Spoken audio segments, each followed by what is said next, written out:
Well, there's my beautiful podcast, people. Everybody good? All right, great to hear. Thanks, as always, for listening to the podcast. And, of course, thanks to our friends at Standard Heating and Air Conditioning for making it all possible. Can we believe it's April already? And like the old saying goes, April showers brings gross, disgusting humidity and heat in May. Beat the heat and the summer rush. Have Standard Heating and Air Conditioning out to work on that AC soon. April is the best month to get your air conditioning wrenched on before the huge summer rush starts. So get on that today. Go to standardheating.com and schedule that AC tune-up. Thanks for listening. We love you podcasters. Enjoy the show. The 93X Half-Assed Morning Show. 93.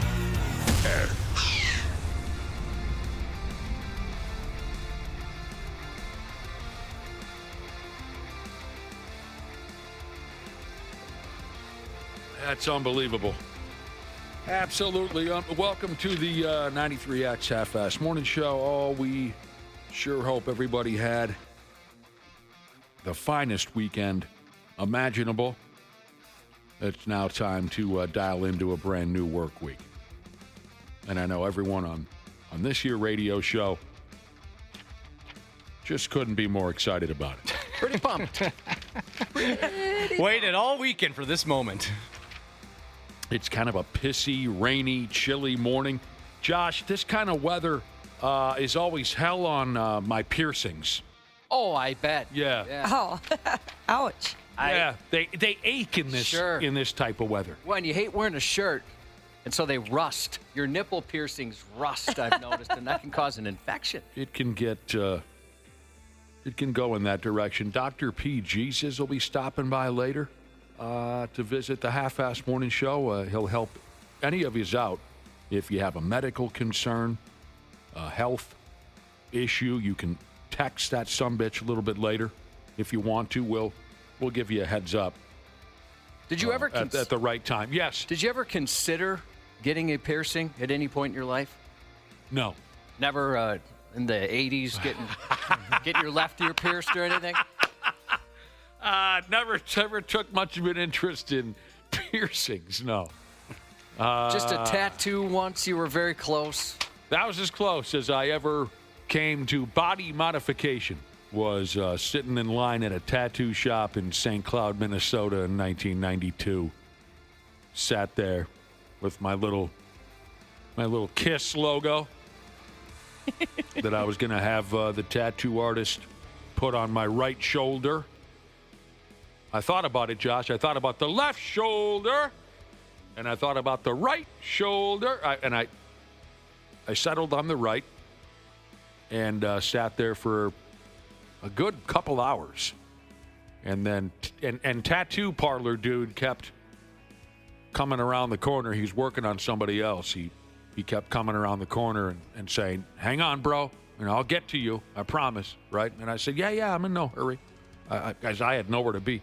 And then he wrapped up whatever design he was carving into his current customer. And then he came around the corner again and said, dude, I apologize. I just remembered something. I got to go. I got to go to a wedding reception. So I won't be able to dump that tattoo on you today. And I said, that's too bad. I'll come back some other time. And maybe an hour later, I asked myself, what the hell were you doing in that? what were you doing sitting? You were really considering getting a KISS tattoo on your right shoulder? What a stupid idiot. And I never went back and never had that inkling ever again. I wasn't trying to be cute. I never had that thought ever again to sit in a tattoo chair. I wish you had gone through with it. You wish I would have gone through with it? Yeah. Why's that? I don't know. It'd be kind of funny. Because of how miserable he'd be that he got there? Yeah, because I knew you'd regret it. You probably would have regretted it an hour after you got it. Yeah, I probably would have. That was always on my mind as long as I can remember is when can I get piercings? When can I get tattoos? Counting down the days. Yeah, we were raised different. I think that's what it was. We were raised different. Neither of my parents. Well, my dad has like a small little tattoo on his chest. I think it's some little Irish man. It's like a leprechaun deal. I'm not really sure why he has that. Did he go to Notre Dame? No. Did he go to Rosemount High School? I don't think so. No, he was a Stillwater boy. But I never really asked why he has that tattoo. Otherwise, I was definitely raised where, like, my mom and dad were not a fan of tattoos. It took my mom a really long time to come around to the fact that I had tattoos. Yeah, my parents weren't big fans. Did you guys ever see, Josh, you saw my dad's tattoo. Yeah. Worst tattoo ever. And I'll bring in pictures. I will. It's the worst. He got it in 1959 in Turkey, I believe, is maybe where he was stationed for a brief period of time. And he was so drunk, he fell off the tattoo chair. And the artist was never able to complete the job. And it was now, poor guy passed away. It was the worst looking tattoo you've ever seen. When he turned 75, we did kind of a funny bit at his birthday party. I'll try to explain this, but I'm sure I'll struggle. We somehow were able to obtain temporary tattoos in the shape of his legitimate tattoo. Nice. And so all of us in the family put them on where he had it was on his right or left shoulder, I can't remember, but we all put his exact tattoo on our bodies for his 75th birthday party. I in my lifetime, I can't even come up with how many people approached my dad while he was living, pointed at his tattoo and said, "What the hell is that supposed to be?" I think what it was supposed to be is a devil holding a pitchfork. But number one, I think he went to visit the least skilled tattoo artist in all of Turkey.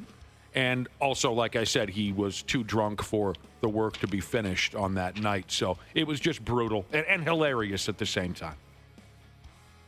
Dana, I picture you having alternative piercings at one point in your life. Oh, I was absolutely that douchebag that got my ears pierced in high school with the big fake diamonds. 100%. Fake diamonents? Really? Like you were in the that's NFL funny. or something? Yeah. Uh-huh. So you wore big diamonds. Well, not huge, but, a decent size. Like, they look gaudy. It was so stupid. But I definitely had that. That was the move in high school. You wanted that look. Yeah, you go to Claire's. By the way, super badass. You want to have a bad boy image? You go get your ears pierced at Claire's, and where they let you hold the stuffed animal and they do it. Well, that's where everybody went. Yeah, everybody went to Yep. Claire's. Nice and cheap. Let's see, who is this? My four sons, Jesus. He says, I got a tattoo of a shark for no good reason when I was 18 and stupid. I keep it to remind me that I was once 18 and stupid. Sharks are pretty cool. So there you. How was your weekend, Cubby? You doing all right? Yeah, no complaints. Did you win all of your WrestleMania prop bets? Didn't pay any attention to WrestleMania over the weekend. I just read about it this morning. Heard it was great. I heard it was controversial towards the end, but I heard overall it was a fun time. Or read, I should say, instead of heard. I was pretty bored with it, I'll be honest. Were you really? Yeah. Oh, I read a lot of positive reviews. I watched both nights, and nothing really stood out to me. What about Stone Cold crashing that SUV? Or That was pretty funny. ATV, excuse me. Stone Cold came out last night on for no other reason than to announce the attendance, because you can't have WrestleMania unless somebody comes out and announces the attendance in the football arena. He had nothing else to do with that. He drove this four-wheeler down the long ramp, did a couple loops around the ring, and then crashed it right into the side. Bounced that lady right off the wall there. And he went and apologized to her afterwards. I think the plan was for him then to ride out on this ATV, but he just kind of left it behind and walked up the ramp solo. That's a good call. It's like, I'm not going to try to get this thing going again. That's somebody else's problem now. Yeah, and then he'd be awkwardly trying to back up. And it would take way too long. Oh, that's too bad that you didn't like it. Yeah. Wow, you really went through, you stuck around both nights, huh? I fell asleep last night during the main event. I was Who could blame you? That's 2 days worth of... I know. I think that's the biggest thing is they do it 2 nights now, and I get it. They want to give everybody their shot, their WrestleMania moment. As It's they call overkill. it. It's too much. It's been overkill for years. It's too much, but I guess it's better than doing like one 7-hour event like they were doing for a couple of years there, where WrestleMania starts at 4 in the afternoon and gets done around midnight. Well, how late did it go last night where you fell asleep? Probably 9:30, I think, is when Cena and Cody Rhodes finally got in the ring. It's ridiculous. I used to love it so much. But, yeah, they've overdone it for years and years and years. But that is so WWE and so WrestleMania, isn't it? Where they were in the back and they said, well, we got to have somebody announce the attendance. How about just the PA guy? Just a regular public address announcer announces the attendance like at any other sporting event. And someone said, well, I mean, Austin's here, and we got a spare four-wheeler in the back. Let's just have him run down to the... That was exciting, though, when he came out, because you're expecting, well, hey, Stone Cold's there. Let's put him to good use by having him announce the attendance. It's been years since I've dialed into WrestleMania. I sure used to love it. I'm a little out of touch these days. Well, sorry you didn't like it. Oh, it's all right. I mean, the thing I like most about it is me and my college roommates, we all get on the Zoom call and watch it together. So it's more about the laughs and hanging out with the boys than it is, actually caring about the wrestling at this point in our lives. That's adorable that you guys do that. Isn't it, though? Yeah. Just cute, isn't it? Bug-Eye Wagon Jesus said they got back late Sunday. They watched both days. Kids loved it. He didn't mind it, and they called it Easter Mania. Yesterday was Easter Mania. That's awesome. Well, there you go. Yeah, Easter. Hope everyone had a great Easter get-together. Always. I've talked about my brother, about how he goes overboard for holidays for his 3 kids. He always runs in the family. Yeah, yeah. It does. You lose your mind every holiday too. Yes, I do. For example, he is on a Christmas light tour. His house is included, where people drive around. You can see all these big displays. It's insane. His electricity bill must be through the roof that time of year. But he hid 500 Easter eggs yesterday for his kids. Yeah, speaking of overkill. I was like, oh my gosh, dude. And I asked, well, did they find them all? He's like, I don't know, maybe. How long does it take 3 children to find 500 eggs? Well, so they're practiced now. They're good at it. 500? They run the whole time. It took, I think, 2 hours or so, if that. Were they just looking to get the kids out of the house, or 500 Easter eggs? It grows every year, too. That's got to be painstaking as a parent, because I know there's times you're like, oh, my God, can you please get better at finding these? We can't do this all day. Mm-hmm. Josh went on a Christmas light tour once, and he hated it. I wouldn't say I hated it, because it was fun, the people we were with, but I didn't enjoy it as much as I thought I would. Did you do one of those limo things? Yeah, well, it was more of a party bus. Uh-huh. And, it just took forever because maybe the route wasn't planned well. I mean, we're driving all over the Twin Cities. So a lot of that we spent on the freeway, so that could be a part of it. I went to Walmart yesterday for Easter. That's fun. Yeah, Why'd you go there? One of the only places open yesterday, I noticed. Well, we had no Easter plans. We didn't set anything up, our family. Kind of like WrestleMania, we haven't been terribly dialed into Easter for quite a few years. So we had nothing else to do. And my wife said, well, we do need some things. Walmart is open. Do you want to go? And I friggin' love Walmart. I do. I love their clothing section. I'll hang out there all day. And plus, they've got one of the things that I love about Menards, Josh knows all about this, their snack section, like junk food, cupcakes and donuts, and is out of this world. Is it not, Josh? Oh, I love it. I'm more into like your nuts selection and beef jerky and stuff like that, but they got everything you want. But I'm sure you've noticed like the Little Debbie's and the mini donuts. Oh, they got everything. Oh, and it's the same thing at Walmart. So when the wife asked me to go, I said absolutely, because I want to check out their clothing and I want to swing by the Little Debbie mini donut cupcake section and lose my mind. And I did both. But I was just reading something, and it all kind of comes together nicely. At least I hope it will. I was just reading something. This is the time of year, I suppose, when folks will begin to exercise again, right? We're coming up on summer. You're going to want to knock a few pounds off of your fat ass. Well, I would say usually it's like January. That's when everybody picks up their their gym memberships and stuff like that. My wife works at a gym, and that's where it just kind of gets out of control. Oh. Winter's pretty good, too, for going to the gym. Oh, I thought this was the time of year. Okay, well, everybody wants their beach bod. Usually, when I was really into working out, if I did take a break, it would be about 4 months. February, March, around there, and I would start working out again about now because I'd be like, oh gosh, we're getting close to June. Maybe I don't have my thumb on the pulse of the health and fitness community as tightly as I thought I did. But I was reading that if you don't like to exercise, it turns out you can get the same benefits by just rushing through things all the time.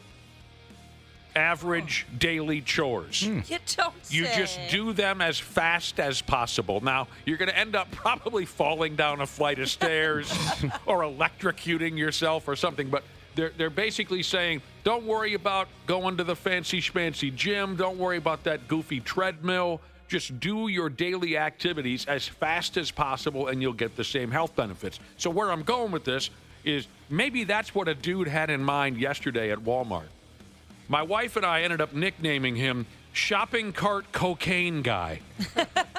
Because we are as casual as possible, just with the shopping cart, right? And some dude just goes ripping by us.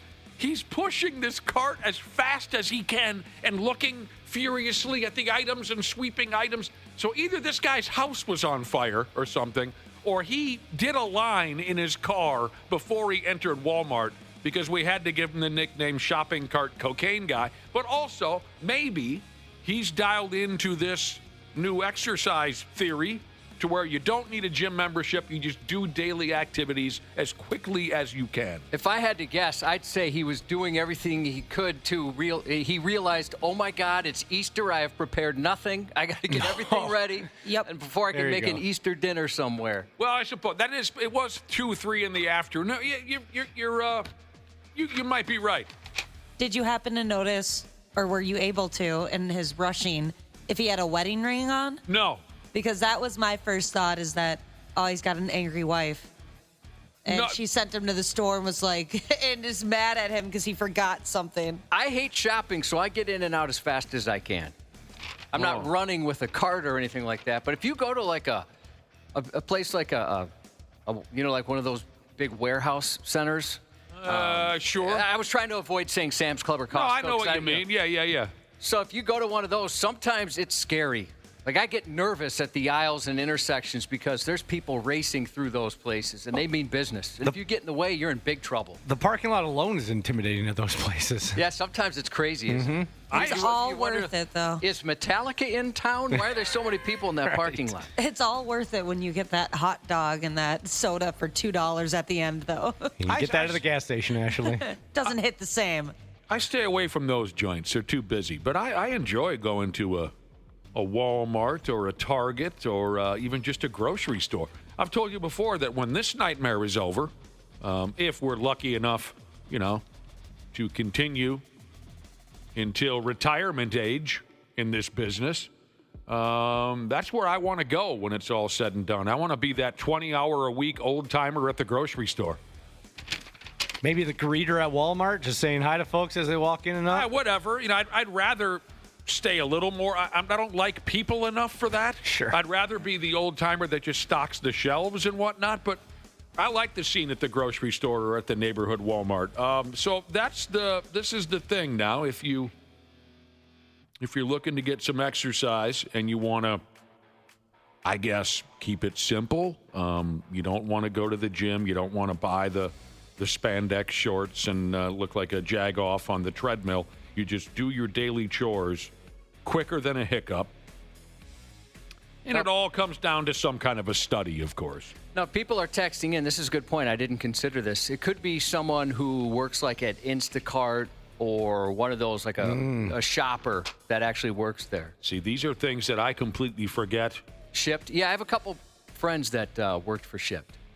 I forget about those gimmicks like Instacart. Someone else texted about food delivery man. What do they call that gimmick again? DoorDash? DoorDash, yeah. Yeah, those companies will do that. I bet you're right. That's probably what it was. That could be it. Shopping cart cocaine guy maybe was just food delivery guy. Most likely. You do more shopping than you ever did since you got married. You came in the other day and now I finally have someone to do it with because I enjoy it. You're talking about how much you loved the Galleria? Oh, yeah, I did. I was not expecting that morning. Early 2000s, Nick, that would if I brought that up, I'd be in some trouble. Oh, I don't know. I've always enjoyed walking around shopping malls and grocery stores and whatnot. So it says here, folks who did their daily minor tasks briskly saw the same kind of health benefits as your gym membership guy. But whatever. I mean, this is according to one study. Yeah, I was pleased to read this because I do things like that I do quickly. You do? I'm not racing around like it sounds like this guy was. Oh, he was going. But at a good clip. Want to get it over with. Oh, yeah? I'm the same way, Josh. Doing stuff around the house, same type of thing. But I've been trying to slow down lately because I rush too much, and sometimes like it just stresses me out how much I'm rushing, and I've been trying to work on just doing things a little bit slower, taking my time. There's no reason for me to rush. But you said to the grocery store like once a week? Yeah. Yeah, I try and load up as much as I possibly can, so that's like a monthly thing if possible. You don't like all that shopping and such. No. Listen to this. Again, like I said earlier, this might, if this, I'm not sure what kind of name they're giving this gimmick, where you just do your daily chores and your daily tasks as fast as possible, and you chalk it up to exercise. I don't know if it has a cute social media name yet, but I mentioned you might end up hurting yourself worse than you would at the gym. Listen to some of these recommended activities. Speed vacuuming. Just back and forth. Speed vacuuming. You get your upper body involved because you go back, forth, back, forth. You end up probably killing the cat or Yeah, something. if you've got one of those big, heavy ones, too, Yeah. that could definitely be a good workout. You roll it over your own foot. Walking faster than normal when you take out the trash. That sounds like a good way. You'll hit a patch of ice, you know. Be careful with this kind of stuff. Yeah, I don't need to do extreme chores. I think I'll just kind of take my time on that. If that results in me not getting a six-pack, so be it. The only downside I can really think of is that if I'm cleaning, I usually like to do everything in one day. Like, I don't care if it takes me 5 hours. If I start it, it needs to get done. And so I'm only going to be doing that once a week. Should have seen me over the weekend, Ashley. You went to town? I was a cleaning machine. That's what we did over the weekend, too. Ooh, here's something I stay away from, though. One listener texted in about running up the stairs is a great way to get exercise. Nah, I race sketchy. the dogs up the stairs. You race the dogs? Anytime we go upstairs, I try and beat them. Oh. Even if I have a good lead, I God. never do. Really? Do they skip stairs? Are they big enough where Oh, they yeah, just... absolutely. On the way down, they basically slide down. I'll never beat them going down the stairs. I mean, to the point where they crash into the wall at the bottom of the stairs. They go so fast. I love that. Good for you. At your age, you can still run up the stairs. I have absolutely no chance to run up anything. Listen to this. This guy kind of talks like Ashley. Check this out, Josh. Holler at me when he mentions something that grabs your attention. He says, running up the stairs is a great exercise, too. I still do it, and I'm 27. Oh, are you all the way up to 27? Yeah. Jesus Christ. When I was 27, I played beer league hockey, beer league softball. I drank all night. I was a maniac. You can still run upstairs and you're 27? Amazing Yeah, you're even mobile at that age. That's He says his legs could crush a watermelon. That's pretty cool. This person says, when I turn the light off downstairs, I run up the stairs. Does that count? Yeah, that counts. One of those guys, huh? Oh, I don't know. I think I'll continue my regular pace when it comes to house cleaning and daily chores. Well, I'm like you, Ashley. I want to just get it over with in a day. Yeah, at least like the deep cleaning vibe. I do Well, I don't do the dishes, but I try to vacuum and stuff like that every day. But I don't really have a choice when you have 3 dogs. 3 dogs, God, she there's says. so much hair. Why Wow. do they have so much hair? I'm sorry, what's the I question? said they have so much hair. Why do they have so much hair? Yeah, between the dogs and my wife, there's hair everywhere. I can't figure it out. How does it get in the freezer? I don't understand. Honestly, how? There you friggin' go. Here's a listener wants to know, how far out of Wayzata do I have to drive to hit a Walmart? Maple, what's the rest of that word? Grove? Grove. Yeah, Maple Grove. Oh, I like their Walmart there. Yeah, I would. If there was one there, I bet it'd be the world's fanciest. You guys have a drugstore there? I forget if it's a CVS or a Walgreens. That's the nicest one I've ever seen. Is it yeah. a Walgreens there? I can't remember which one it is. I can't remember which brand name it is, but I know the one you're talking about in Wayzata. That's got to be the nicest one, at least in Minnesota, if not the whole country. You like that one? Super fancy, yeah. I was just there a couple days ago. I bought some things. Condoms. All right. Condoms. For a friend. What was I talking about earlier? Oh, yeah. Dr. P. Jesus will be here around 8:20. So keep that in mind. If you have a question you'd like to text Dr. Jesus, you can send it any time, but the closer to 8:20, probably the better for you. And at 7:30, Randy Shaver and Brad Ryder will join us because there's lots going on with the pigs and the wolves and the twins and every damn thing. So we hope you had a great weekend. We'll be here all week, I imagine, and we'll get started coming up next with the stupid news on the Half-Assed Morning Show. Idly ho, neighborinos. 93X. Half-Assed Morning Show. Well, there's my beautiful podcast, people. Everybody good? All right, great to hear. Thanks, as always, for listening to the podcast. And, of course, thanks to our friends at Standard Heating and Air Conditioning for making it all possible. Can we believe it's April already? And like the old saying goes, April showers brings gross, disgusting humidity and heat in May. Beat the heat and the summer rush. Have Standard Heating and Air Conditioning out to work on that AC soon. April is the best month to get your air conditioning wrenched on before the huge summer rush starts. So get on that today. Go to standardheating.com and schedule that AC tune-up. Thanks for listening. We love you podcasters. Enjoy the show. This episode is brought to you by Progressive Insurance. Do you ever think about switching insurance companies to see if you could save some cash? Progressive makes it easy. Just drop in some details about yourself and see if you're eligible to save money when you bundle your home and auto policies. The process only takes minutes, and it could mean hundreds more in your pocket. Visit Progressive.com after this episode to see if you could save. Progressive Casualty Insurance Company and Affiliates. Potential savings will vary. Not available in all states.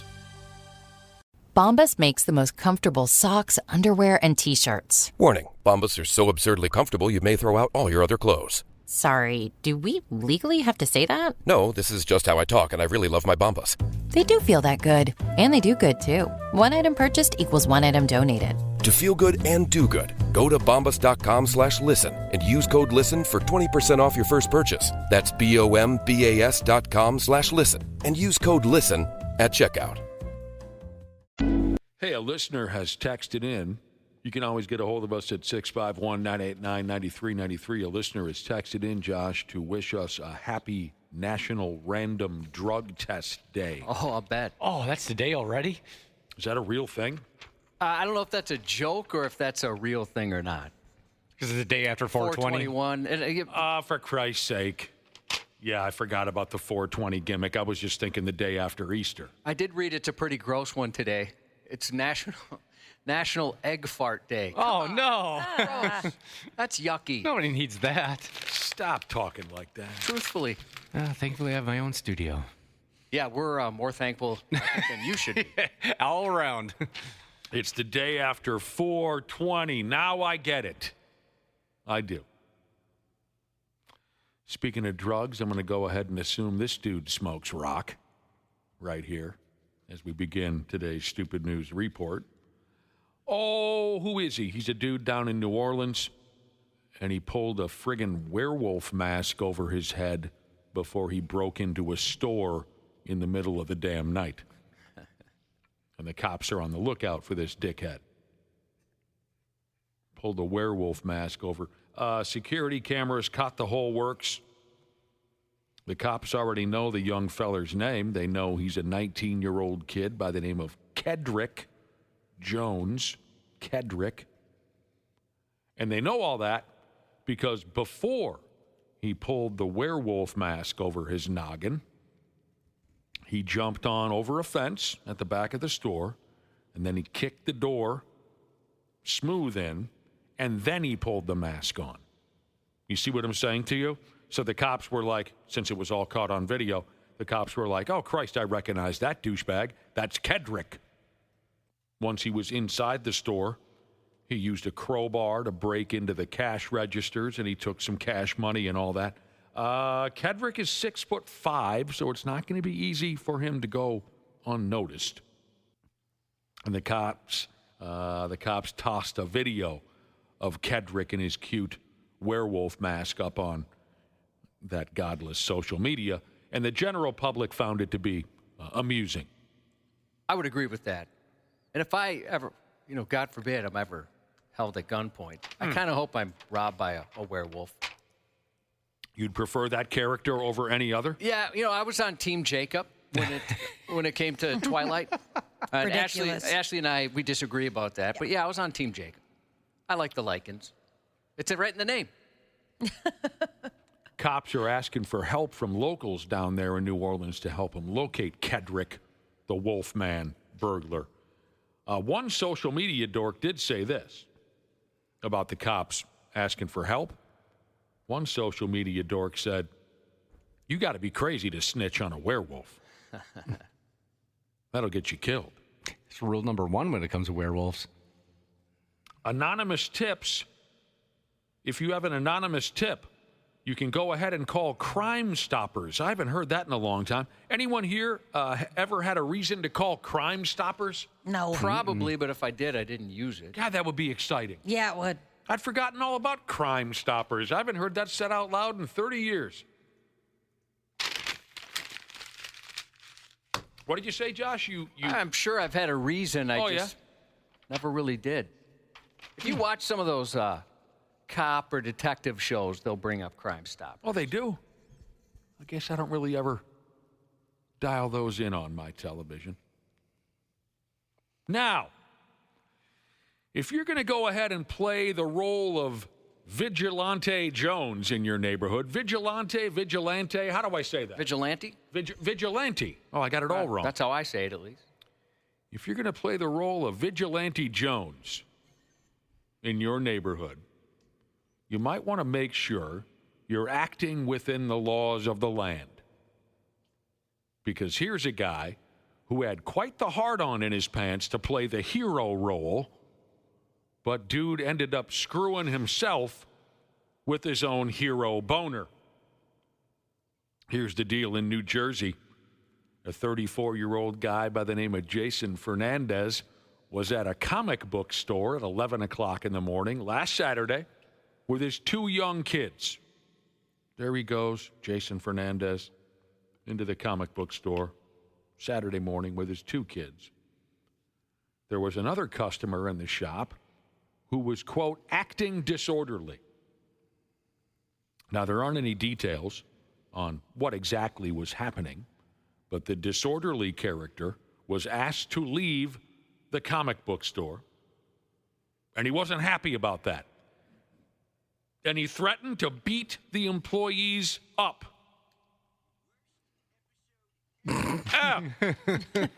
Thank you, Josh. You're welcome. That was for you. One disorderly character in the comic book store, he was asked to leave. That pissed him off, and he threatened to be trying to kick a grown man out of a comic book store, eh? The guy said, I'll beat the hell out of all the employees you got. So that's when our guy Jason jumped into action and pulled a gun on the disorderly character. Seems a little unnecessary, but that's just me. Jason's kids did not like seeing their dad pull a gun. I bet not. Specifically, Jason's 9-year-old kid grabbed his dad's arm. Oh, no. No, don't get nervous. That's what I thought, too, when I read that. Yeah. Don't get nervous. Okay. Jason's 9-year-old kid grabbed his dad's arm, the one he was holding the gun with, and talked him into putting it away. No, Daddy, we don't need you to be pulling out the... That's sad that the kid has to be the adult in that situation. Right. And they left. By the time the cops showed up, everyone was gone. But 2 days later, they located and arrested Jason and charged him with multiple weapons offenses. It turns out that he was not licensed to carry or own a gun. and it doesn't sound like the other disorderly dude will be charged with anything. That's freaking embarrassing, is what I'd call that right there. Yeah, I don't get necessarily why. I mean, you think if you're going to carry a gun knowing you're not supposed to carry a gun, you'd save it for when you really needed said gun. Yeah, absolutely. Your life is in danger, not just because you're pissed off about something stupid. Oh, wow.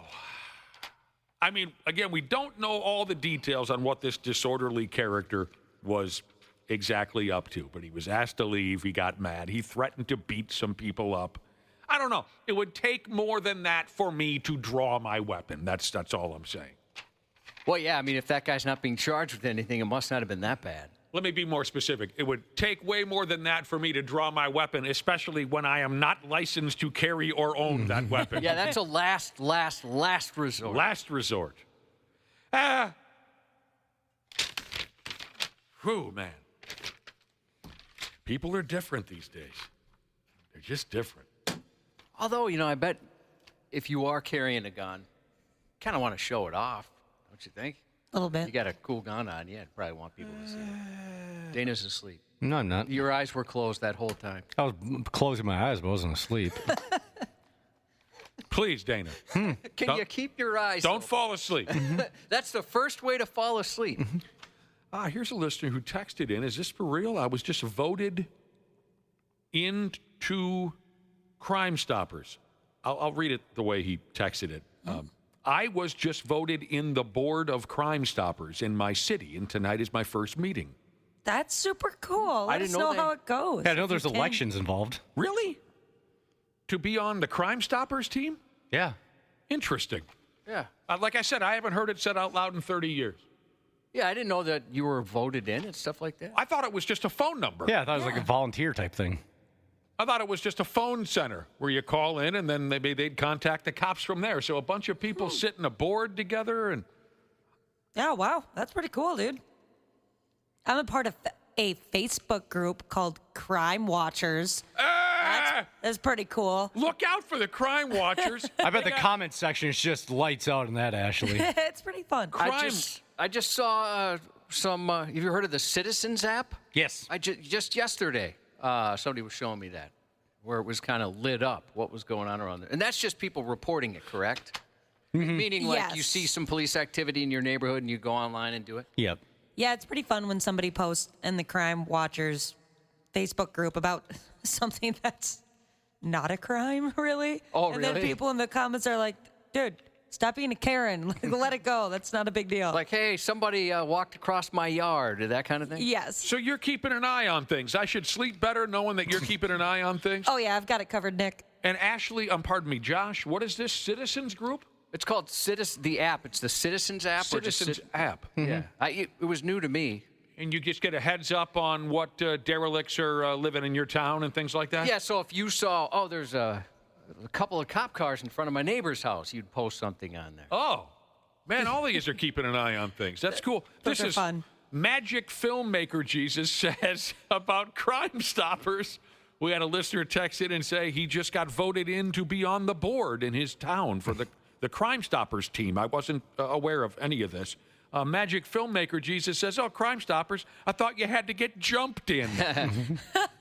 I want to start a group called Crime Starters. They're nemesis. I want to change my image. Be a little bit of a bad boy. You should be Egan's bad boy, Josh. McGruff the dog, he's the boss at Crime Stoppers. Is that an accurate statement? Cute. Isn't he, McGruff? I didn't know he was a part of Crime Stoppers. Oh, okay. I just know he's trying to take a bite out of crime. I'm sorry. This is all new to me, but I'm very interested in this. You get voted in, huh? That's a real thing? Again, I just thought it was some people on the other end of a telephone line who would answer your call. McGruff? Oh, sorry. You go ahead. He is a part of the National Crime Prevention Council. Well, it's different. He's been running that operation for decades now. Yeah, right. July 1980 is the first time we saw McGruff. Is that right? What do you have under that trench coat, McGruff? Wood, baby. Yeah. It's Mad a long wood. living dog. Here's a listener. Here's a listener saying, if you haven't seen Sky Watchers, check it out. I don't know what that means in any way, shape, or form. Maybe someone here does. I'm looking it up. All right. Well, how about that? Crime Stoppers. You sit down and whoever that was that texted in about being on the Crime Stoppers team, text us back. What do you do? I'd like to learn more. You go patrol the neighborhood in a Batman costume or something? Were you aware of our next stupid news story? No. Oh, Christ. That's great, dude. That's bizarre that you said that out loud. Because now we're heading over to London, miserable London. And from what I can gather, it looks like 2 undercover cops in town are full on dressing up as Batman and F me running Robin. And then they haul ass around town fighting crime in the streets just like in the old television show. Do you think they fought over who got to be Batman and who had to be Robin? Absolutely. Mm-hmm. Although last time we talked about something similar, people texted in and said Robin can be pretty badass in the actual comics. Oh, yeah, I think I remember that text message. Absolutely. Probably just viewed him as a little bitch. Yeah, I haven't really read the comics, so I'll be honest. You know what? You sounded like my dad when describing me. That took me back. I watched the Batman and Robin television show from the 60s with Adam West and Burt Ward as Batman and Robin. That's the extent of my Batman knowledge. And You never saw any of the movies? I saw one of the movies. Do you remember who Batman was? Yeah, Michael Keaton. Yeah, that people And it was hilarious. people love that one especially. Yep. Oh, really? Yeah. They loved that one? Yeah. Mhm. Oh, I thought it was Michael Keaton. You know what I mean? And in 1990, Michael Keaton was a comedy actor, so I thought it was kind of silly. But that's the extent of my Batman knowledge. I did like the television show because it was just so silly. So campy. Yeah. I didn't think it was campy at the time, but yeah, Oh, you were into it at the time? Yeah, watching it as an adult, it is quite campy. You're right. And back to Robin, Burt Ward was kind of a punk on that show. He was I should state that differently. He was kind of treated like a punk on that show. He was like the little squeaky voiced little kid. It's kind of whiny. Yeah. So that was. But you say Robin in the comics could whoop ass. Good. Yeah, people are texting that in. Here's what Robin in the comics is definitely a pimp. There's one text on it.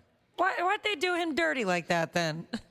I don't know. Yeah, then they just ditched him in the more recent movies. Yeah. Oh, really? I haven't seen the recent ones. That's a messed up. Poor Robin. I owe Ben Affleck an apology. I thought, what a terrible choice. And I didn't think he was bad at all. Yeah, it was fine. He hated doing it, though, I read recently. Oh, really? Yeah, He looks like he hates doing anything. he does. That's true. The meme of him just smoking a cigarette, just looking disheveled and disgusted by life. Yeah, he doesn't seem like he's a super happy guy. All right. Here we have these 2 undercover cops in London. One of them dressing like Batman, the other one Robin. And they're running through the streets, fighting crime. Oh, by the way, here's a question for you via text from a listener. What do Crime Stoppers and glory holes have in common? Do you know the answer to this one? No, but I can't wait to find out. They both rely on anonymous tips. That's awesome. Good one.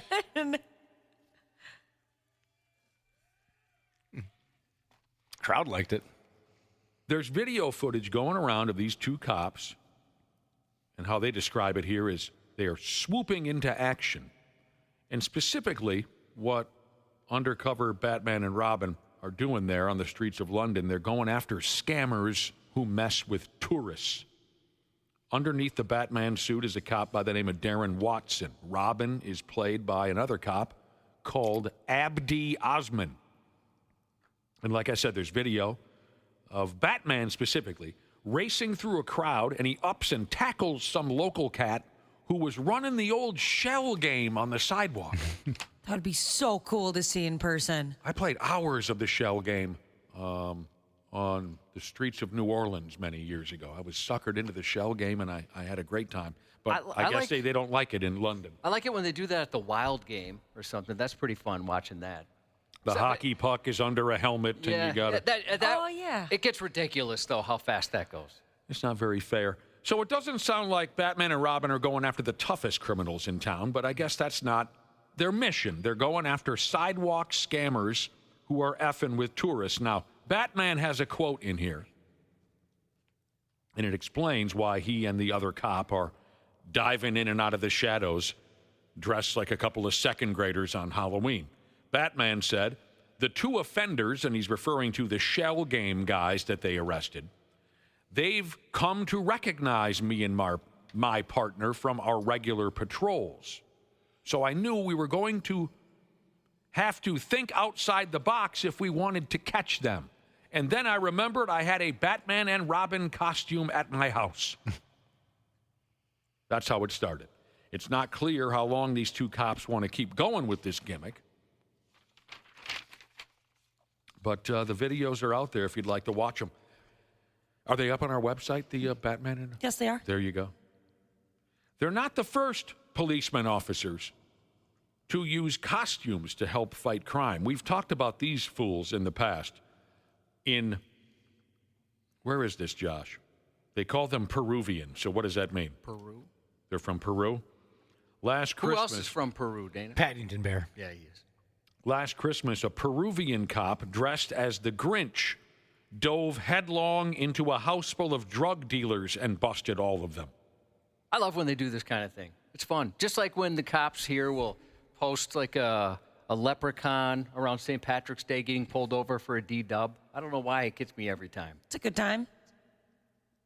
They pull this, the Peruvian cops do this every Christmas and Halloween. They pull the same bit, and it works every time.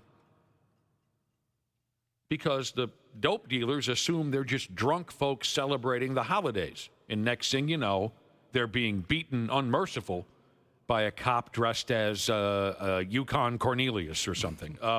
Last Valentine's Day, an undercover Peruvian cop was wobbling through town dressed as a giant teddy bear. Everyone thought he was just a neighborhood pervert. And then he suddenly threw himself through a glass window of a drug dealer's home and arrested everyone. That is so sweet. These kind of stories would make me want to be in law enforcement, so I could do something like this. You get to dress up? Yes. All the other stories? No. No, thank you. But what about the respect you receive on a daily basis? Oh, yeah. I could really use that. This is a good text about the guy who just happened to remember he had a Batman costume. I remembered I had a Batman and Robin costume. No, he knew, and he was just waiting for an opportunity to use it. That's so true. It is. Here's someone texting in claping isn't a word. Here's someone texting in claiming that Ron Howard once played the role of Robin on Batman and Robin. I don't recall that at all. I don't either. Was that a joke? Was there a Saturday Night Live bit or something, or is that for real? Not sure. I didn't know that Ron Howard. Yeah, I'm not finding anything. Maybe I don't know how to Google, though. You might not know how to Google. Okay. You know, everyone wants to be social media famous. You know it. I know it. Your mama knows it. 4 people in Louisiana were arrested after they rode their horses through a Walmart last week. Horses don't belong in Walmart. Are these guys crazy or what? Those poor horses were probably terrified. I can't imagine them liking that floor very much. This is so stupid. One of the peckerheads involved even went ahead and said it when the local television news cameras showed up to record people riding their horses through Walmart. One of them even said it out loud. He said, "We're famous." And then he made the most predictable joke possible. Anybody want to guess the most predictable joke possible? So there they are riding their horses, well, maybe I shouldn't emphasize horses so much, riding these giant animals through a public place, a Walmart. They claimed the horses were their emotional support animals. Oh.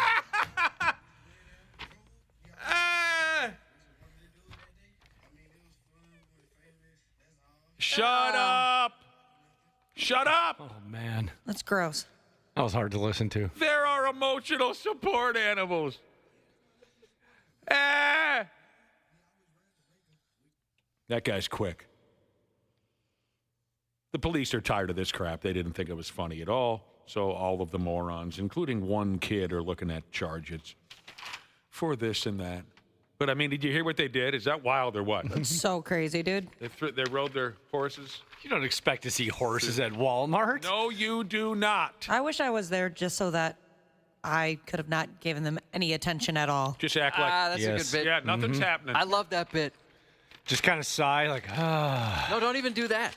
Act as if you don't notice. Oh, it's so funny. Because, you know, there are people out there that really do need emotional support animals. But these guys, they brought horses into the wall. And then they claim that the horses were their... all right. What time is it, John? 6:45. Is it 6:45? I like the sound of this. This is fun for me. Because so many people are just dicks when they go out to a restaurant. If things aren't perfectly tailored to them in every way, they piss and moan and they act like jagoffs because they're so special. How about a restaurant that will charge you a $5 bitching fee if you pop off at the waitstaff? Oh, I love that. Does that sound like fun? That sounds like fun to me. I feel like that's just going to escalate an already bad situation. You know what? It's time for that. It's time for this to escalate. It's time for the waiters and waitstaff and bartenders to fight back. Yeah. So I'm okay with an escalation. But you give them the $5 fee. They're already pissed off. You give them the $5 fee, and then all of a sudden you're going to get a plate of spaghetti to the face. I'll just keep adding another one. We did that with the kids. We'll give them a sass tax if they're dicks about something. I love that. I'm writing that down. That's a great idea. At the house? At the house. What do they have to I'll pay always you? give them a sass tax. So, whether it's like, candy or some sort of privilege or whatever it is. One time it was birthday money. From my youngest, I'm like, I'll take those $2. You got a sass tax there, punk. He didn't think you gave him enough birthday money. No. He was sassing off about something else, and it just so happened that he had some birthday money left over. Take back that $2. Anyway, someone on social media posted a photo of a receipt, supposedly from a restaurant in Indiana. And it shows that they were charged an extra $5 for bitching. Well, how would you post that? I don't know, because it's funny. No, I mean, because if... Oh, never. For some reason, I was like, oh, they got in trouble. And I was like, why would you go online and be like, hey, I was an a-hole to server staff? Well, I'll explain. So that's how they wrote it up on the receipt. That's how the restaurant wrote it up on the receipt. $5 bitching charge. Now, this guy claims the fee was there. He claims he got a $5 bitching charge because they informed the waitstaff they were served the wrong brand of beer. He admits that they were complaining, but he says they weren't overly bitchy. But I'm guessing the restaurant would tell a different story. There aren't more details. It's unclear exactly what happened. The customer said it was, quote, just a regular pizza place, not a place that intentionally messes with people, like they say here, a joint called Dick's Last Resort. They used to have one of those at the Mall of America. Yeah, we've talked about that before. Oh, yeah, that does ring a Because bell. I had asked, somebody had told me, I had never been there for no real reason. I just hadn't. And people told me that was their gist, where they would just be a jerk to you. We were there once, and the guy, he just wasn't funny. You know, he wasn't creative. He was just being mean. We're like, all right, yeah, we get it. There's the shtick, but let us just enjoy our meal. But he just kept going. I think everybody's got a buddy like that that wants to jump in on the ball busting, but he's just so bad at it. He's an a-hole. Exactly. And nobody likes him for it.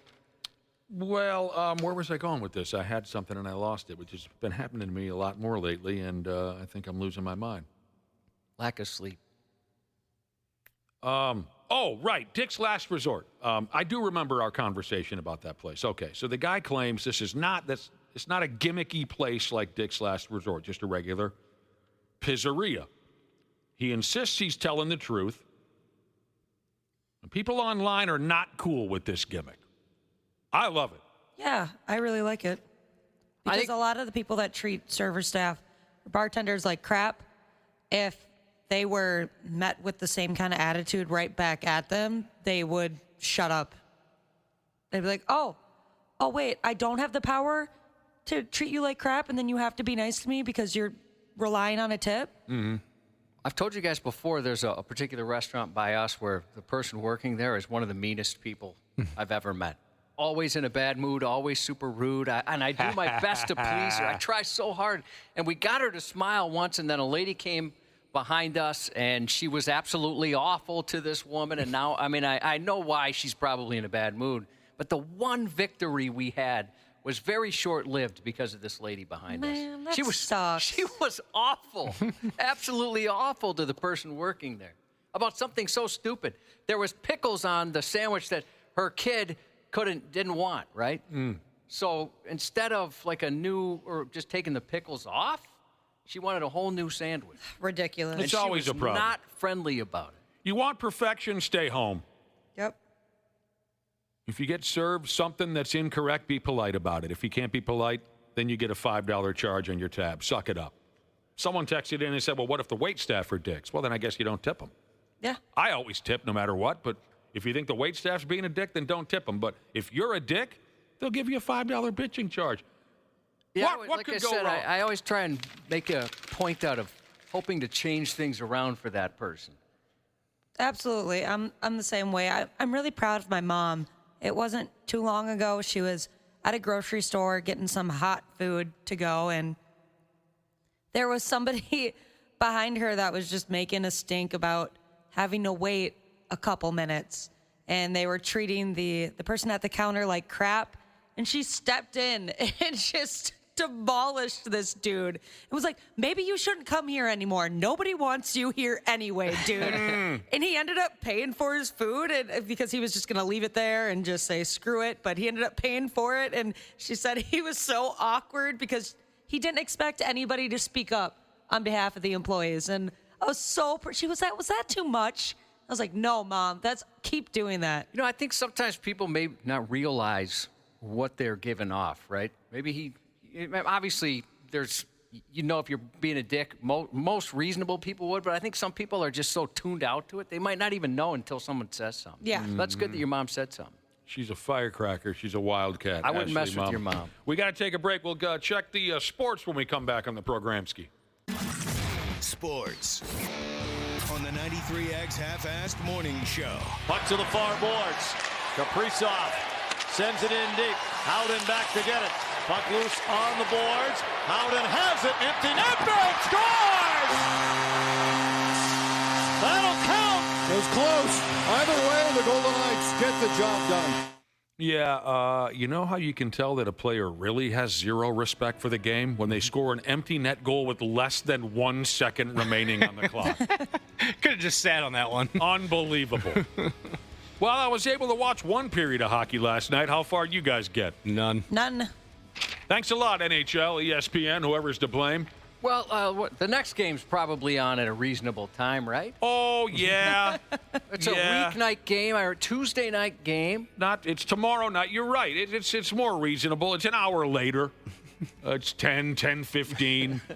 Pigs in Vegas got their quarterfinal series going last night. Like I said, I was able to watch one period of hockey, and I know I'm not alone with that. Vegas took game one by a 3-2 final, 4-2 if you count empty netters. We'll get into it. They look pretty evenly matched overall, but we can get into greater detail here a little bit later. Timberwolves surprised a lot of people on Saturday night. We'll get into that. Take that, baby nuts. A lot of whining. A lot of old Luka Doncic on Saturday night. Timberwolves surprised a lot of people, but they got a long ways to go. Twins played 3 games in Atlanta, Georgia over the weekend, and they lost all of them. Oh. Yeah, they lost all of them. Something new and different.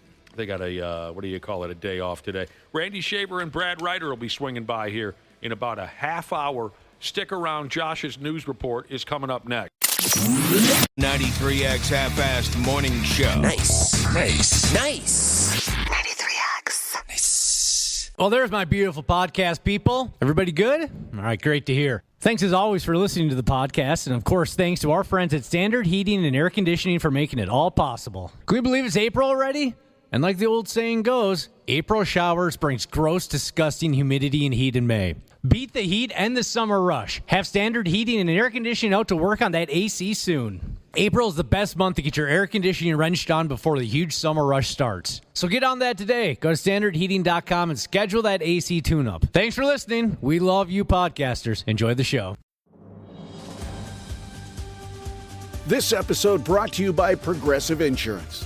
Do you ever find yourself playing the budgeting game? Shifting a little money here, a little there, and hoping it all works out? Well, with the Name Your Price tool from Progressive, you can get a better budgeter and potentially lower your insurance bill too. You tell Progressive what you want to pay for car insurance, and they'll help find you options within your budget. Try it today at Progressive.com. Progressive Casualty Insurance Company and Affiliates. Price and coverage match limited by state law. Not available in all states. It's part sports. We have football on the brain. Part pop culture. Dennis Leary. True or false? You refuse to wear a glove with Mickey Mantle's signature on it for the movie The Sandlot. The Red Sox blood, the Brewers blood, they run deep. Add in the best celebrity interviews. Robert De Niro here on The Rich Eisen Show. How are you, sir? Just got over a 24-hour virus. The antidote is to appear on The Rich Eisen Show. There you go. I would have done it earlier. And you've got The Rich Eisen Show podcast. There is a medicinal quality to appearing on this program. Follow and listen on your favorite platform. He came into the church at a time in which there was tremendous crisis, both internally and externally, in terms of its reputation. And he, in a sense, rebranded the Catholic Church. At a time when the church really needed a facelift, he provided it. Pope Francis, leader of the Catholic Church, has died, sadly.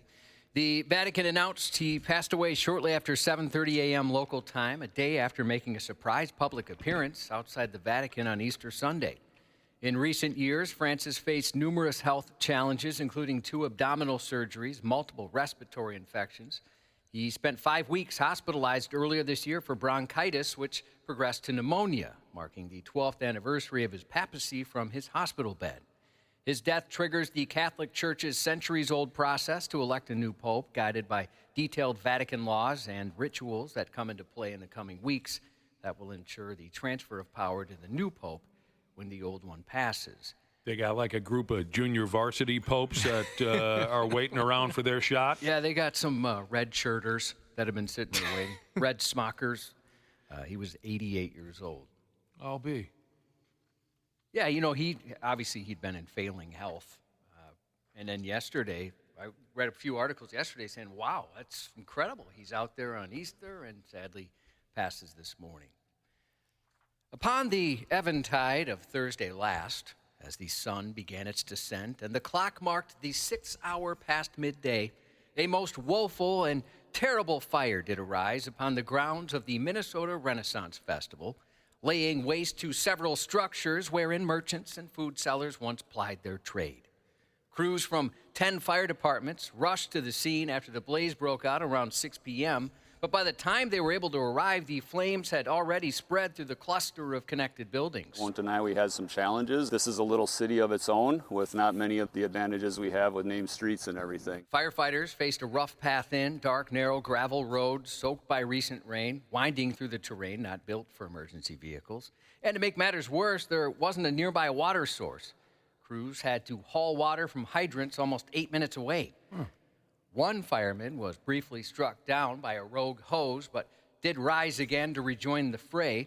As for the festival, they plan to open later this summer as scheduled. We'll start planning and figure out where we're going to go from here. We'll definitely plan to rebuild and open in August.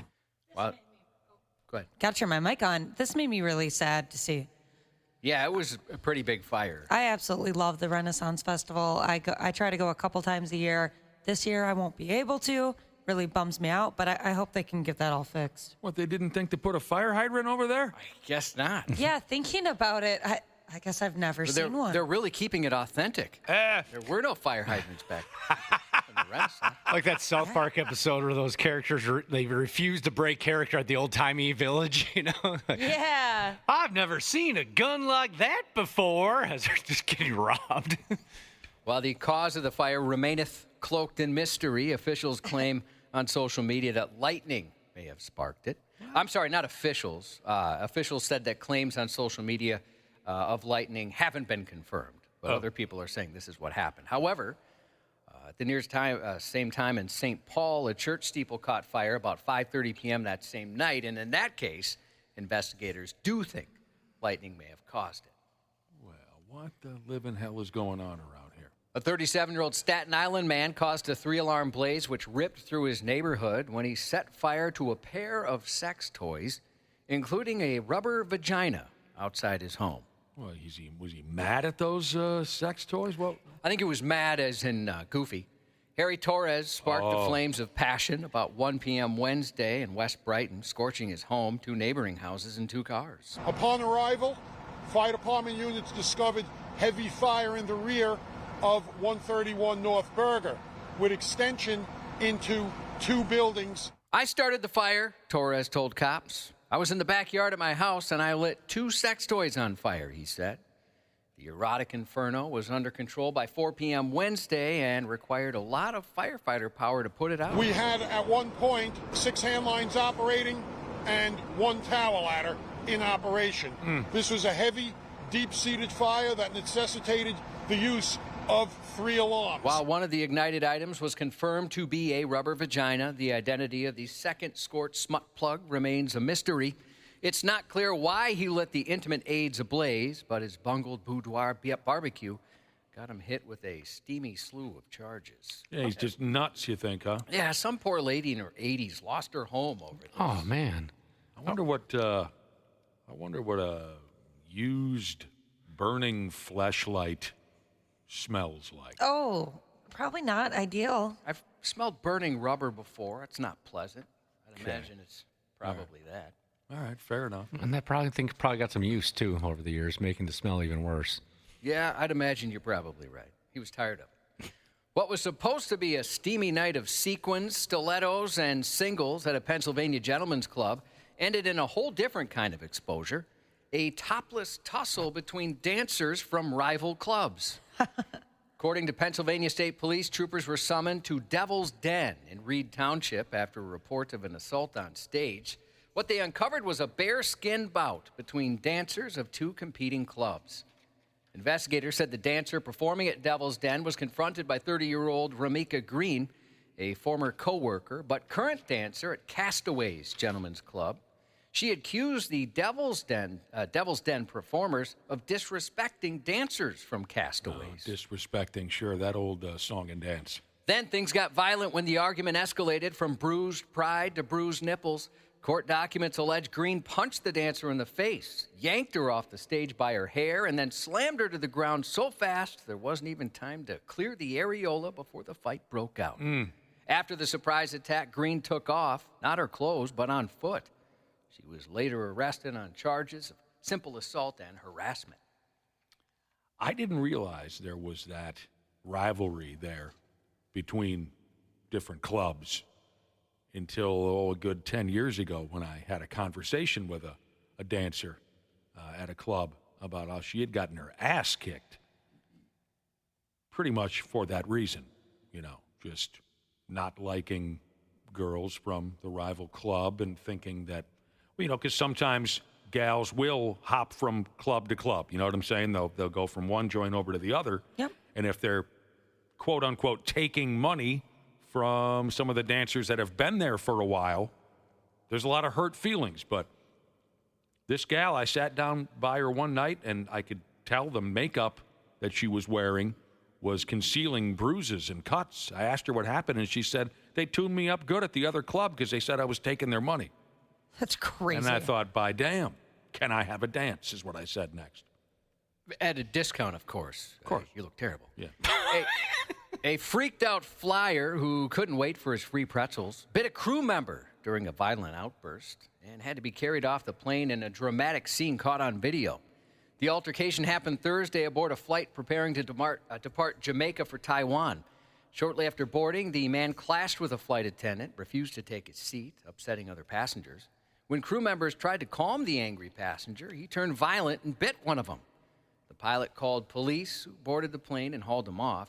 That disruption delayed the flight by 3 hours. People were very excited about that, as you can imagine. 3 friggin' hours. Flying the friendly skies has become a bit of a bite-mare at 30,000 feet. This was far from the first time a passenger has chewed on a crew midair. Last year, a flight from Tokyo to the U.S. had to turn around after a heavily drunk passenger bit a female attendant on the arm. When questioned by investigators, the 55-year-old man said he didn't recall his behavior on board. Last summer, a 35-year-old woman on a United Airlines flight bit an attendant's shirt during an altercation, forcing the Newark-bound plane to make an emergency landing. After being restrained by passengers and crew, she went on a rant about the airline. You ever bite anybody, Josh, ever in your life? Never. Never once. Ashley? Oh, definitely. Well, we're not talking about kink. Yeah, I know. Oh. Oh, wow, you went for it, huh? Yeah, there was Who'd you bite? my ex, one of his really good friends. The first time I ever met him, I guess this was his way of like messing around. He randomly decided to put me in a headlock. And I don't like that. That's not funny. I'm not having a good time. It's just weird. Is he one of those I'm a big guy type of characters? I think that was the vibe he was trying to give off. And so I latched on his arm, and then he had to explain to his wife that wasn't there why he had a bite mark and a bruise on his arm. Well, that sounds frustrating. Yeah, why are you putting me in a headlock? I don't know you. And it's like That's slightly stupid. embarrassing to be put in a headlock in front of other people. Weird. Just It's weird. very weird. He's doing the I'm a big guy routine. I never liked the guy that much. Well, my buddy's got a new girlfriend. Time to put her in a headlock. Right? What kind of logic is that? So weird. But never in a fight when you were young? You never had to bite? I'm sure I've bit my brothers a couple times. That's what I was other than guessing you were that- going to say. You Yeah. bit your brothers. It's possible Fridley isn't as friendly as the moniker implies. A 44-year-old Fridley man is facing serious charges after assaulting a tow truck driver and stealing the truck as his car was being repossessed about a week ago. According to court documents, police responded to reports of a roadside ruckus involving an assault and possible robbery. When officers arrived, they found the victim sitting on the ground next to a tow truck stopped in the middle of the road. The driver told officers he'd been in the middle of repossessing an Acura when a man suddenly ran out of a nearby home and confronted him. The man climbed in the back of the tow truck, dragged the driver out, and shoved him against the vehicle. When the driver tried to get back inside, the suspect pulled him out again, and the less than friendly Fridley fistfight was on. According to the charges, the suspect introduced the tow truck driver to some hands-on customer dissatisfaction. He repeatedly punched the driver in the face, put him in a headlock, hey, Ashley, and threw him to the ground. He then grabbed the driver's keys and phone before speeding off in the truck. On the way, he reportedly tossed the phone out of the window. The less-than-civil suburban smackdown left the driver with an abrasion on his shoulder, and authorities say it appears to be a bite mark as well. It's all coming back together here. That's a tough gig, man. Investigators tracked down the suspect 4 days later after discovering a debit card and a red hat left near the scene. The card bore the suspect's name, and the repossessed Acura was registered to his address, suggesting that while he might not pay his bills, he does leave a paper trail. If convicted, he could face up to 30 years behind bars and $55,000 in fines. I got 2 words for you if I'm that driver. I quit. Heck yeah, that's so true. A 52-year-old Farmington man is accused of stabbing his wife after suspecting she was cheating. According to court documents, the incident unfolded Tuesday about 8:30 a.m. when a woman called 911 screaming she'd been stabbed and was unable to move. When cops arrived, they found the suspect in the garage and took him into custody. The woman identified the man as her husband, telling authorities he believed she was cheating on him. A witness inside the home described walking up to the sound of shouting, then waking up, that is, and then witnessing the horrifying scene, the man stabbing his wife and dragging her into a bedroom. God dang. Despite the witness's desperate pleas for him to stop, he reportedly replied he was going to kill her and didn't care if he went to jail. During questioning at the police station, he admitted to tracking his wife's car with a GPS device and becoming enraged when he discovered it parked somewhere other than her workplace. He confronted her, following her home, and then launched the attack. He He's now charged with premeditated attempted first-degree murder and second-degree attempted murder as well. Well, that's awful. A 32-year-old man pulled off what might be the Twin Cities' least successful escape attempt late last Thursday after a domestic incident in Robbinsdale escalated into a fiery car chase and a swim in the Mississippi. Robbinsdale police were called about 11:45 p.m. for a domestic assault in progress, but by the time they got there, the suspect had already left. Vanishing from the scene, he allegedly took the victim's car and possibly a firearm. Short time later, officers in Crystal spotted the vehicle and tried to pull the driver over. But instead of chatting with the nice officers, he hit the gas, leading police on a high-speed chase into Minneapolis. The joyride came to a screeching halt near the Mill City Museum, where the suspect ditched the car and dove into the Mississippi. Gross. Meanwhile, the abandoned car somehow caught fire, prompting firefighters to put out the flames. At the same time, the Hennepin County Water Patrol was called in to fish the fugitive right out of the water. After the unsuccessful dash and splash, police took him into custody. Very dramatic. Yeah, a lot of dramatic stuff going around town. Doesn't seem like it's usually that dramatic around here. I think if I was going to lead the cops on a high-speed chase, I wouldn't think to myself, let's head for Minneapolis. I want somewhere where there's a hell of a lot of traffic and narrow streets. That's true. I'm going to go south or north. Yeah, one of the biggest police forces in the state. I didn't think about that. They'll never catch me once I'm forced to dummy down to about 30 miles per hour because of the traffic. They'll never catch me. A 29-year-old teacher in Kentucky was arrested last week after she got drunk before driving to school and critically injured a pedestrian even before the morning bell. Lady. Jamie Caldwell was taken into custody Wednesday morning at the school where she teaches, following an early morning pedestrian involving a crash about 6:50 a.m. where the driver fled the scene.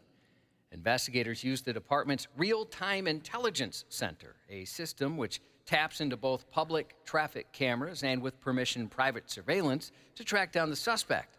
The trail led them to the intoxicated instructor and her visibly damaged vehicle in the school's parking lot. Using the Real-Time Intelligence Center, Lexington police were able to track down the driver they say is responsible. They ended up at Glendover Elementary School. When officers confronted her, they noted Caldwell's eyes were bloodshot and watery and not from grading papers all night. They say she was drunk. They say her speech was slurred and the smell of alcohol was overwhelming. She admitted to drinking rum the night before and taking a cocktail of prescription meds that morning. She also told police she heard a thud while driving, but didn't realize she hit anyone. Uh-oh. A breathalyzer revealed a blood alcohol level of 0.278, more than 3 times the legal limit. The public school district confirmed that she's been placed on administrative leave as that investigation continues. That's probably a good idea, yeah. She was hammered. She likes to drink. That's way too early, lady. 3 Florida skateboarders were arrested last week after they were caught using a sledgehammer in the parking lot of what they thought was an abandoned building, not realizing it was the Melbourne Police Department. Oh, you idiots. An off-duty officer inside the building heard a banging sound out front April 9th. The officer peeked out the window and spotted 3 men, one after another, taking turns swinging a small sledgehammer. Turns out the trio, 36-year-old Daniel Cabral, 28-year-old Nicholas Hansen, and 23-year-old Jake Yanko, were smashing up the curb at the building's entrance. That's way too old to be acting like that. I know. What for? Just for fun? They wanted a better approach to the building. They claimed they thought the building was abandoned. They were trying to create a smoother path there to skate. For their cruising around on their skateboards. Fortunately for them, making a DIY skate spot didn't hold up when they're damaging city property, especially police property. So all 3 skaters were arrested. Ollie 3. Damage to the curb was estimated to be about $250. $250? Ain't bad at all. Oh. Maybe worth it, you're saying? Yeah, maybe it was worth it. The 43-year-old drummer for the New Pornographers unfortunately lived up to the name of his rock band. He's been arrested for possessing child porn. Joe Cedars was taken into custody last week after an 11-year-old boy told officers responding to a report of suspicious activity that a man had used his cell phone to record him using the bathroom. This happened at a Chick-fil-A in California. 2 days later, the sheriff's department said an employee at the same business reported a man entering and exiting the restroom following underage boys. Suspicious, the worker called police, who executed a search warrant on his home, vehicle, and cell phone, and that revealed evidence implicating him in the alleged crimes. The new pornographers released a statement. Everyone in the band is absolutely shocked, horrified, and devastated by the news and the charges against Joe, and we immediately severed all ties with him. Our hearts go out to everyone who's been impacted by his actions, the band said. Sadly, the sheriff's investigators believe there may be additional victims. Oh, no. Can you imagine finding that out about somebody you work with and you spend all that time with? Oh, I think I would throw up until I had nothing left to throw up. That's pretty sick. Yeah, that's disgusting. Who? Are they somebodies? The new pornographers? Yeah. They got a hit or two, I believe. Oh, yeah? Yeah. All right. I don't know if we play them here. Do we play those guys here? I haven't heard them on this station. If we do, I bet that's going to end for a while. Yeah. Oh. Tony Romo turns 45 today. Oh, what the hell is he doing? I don't know. Just being handsome. A couple of blondes, maybe. James McAvoy, 46. Rob Riggle, 55. Brutus the Barber Beefcake, 68 today. Dude.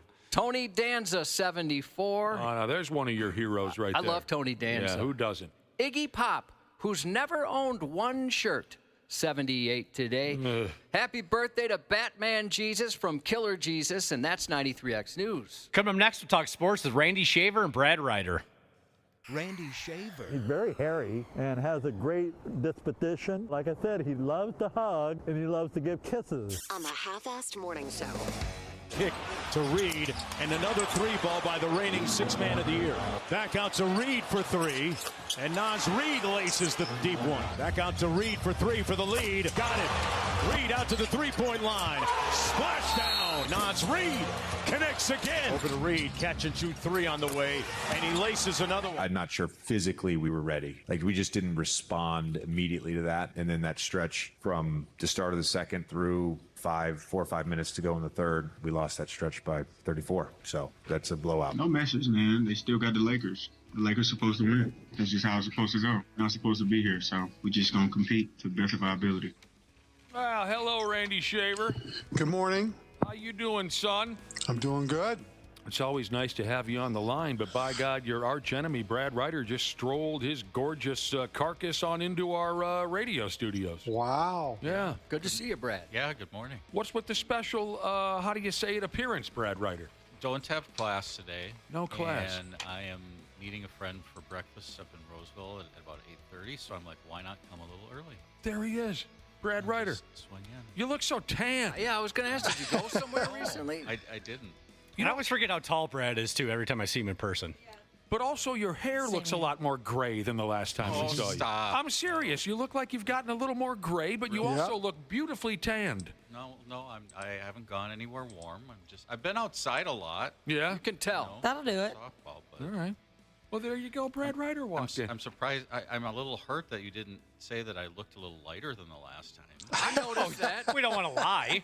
I noticed you. Yeah. Well, stand up. You walked in like at the last. I haven't had a chance to look at you. Yeah, take your shirt off real quick. Gosh, you are.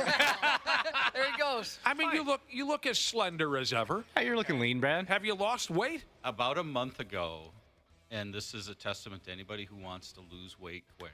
Yeah. Okay. About a month ago on a Friday night, I always have like one Coke a day. I was having it at 11 o'clock at night, and I thought to myself, what am I doing? Like, why am I having a Coke at 11 o'clock at night? So that night I stopped. It was about 5 weeks ago. Oh, sure. And I've only done 3 things. I stopped drinking soda. I stopped eating after dinner.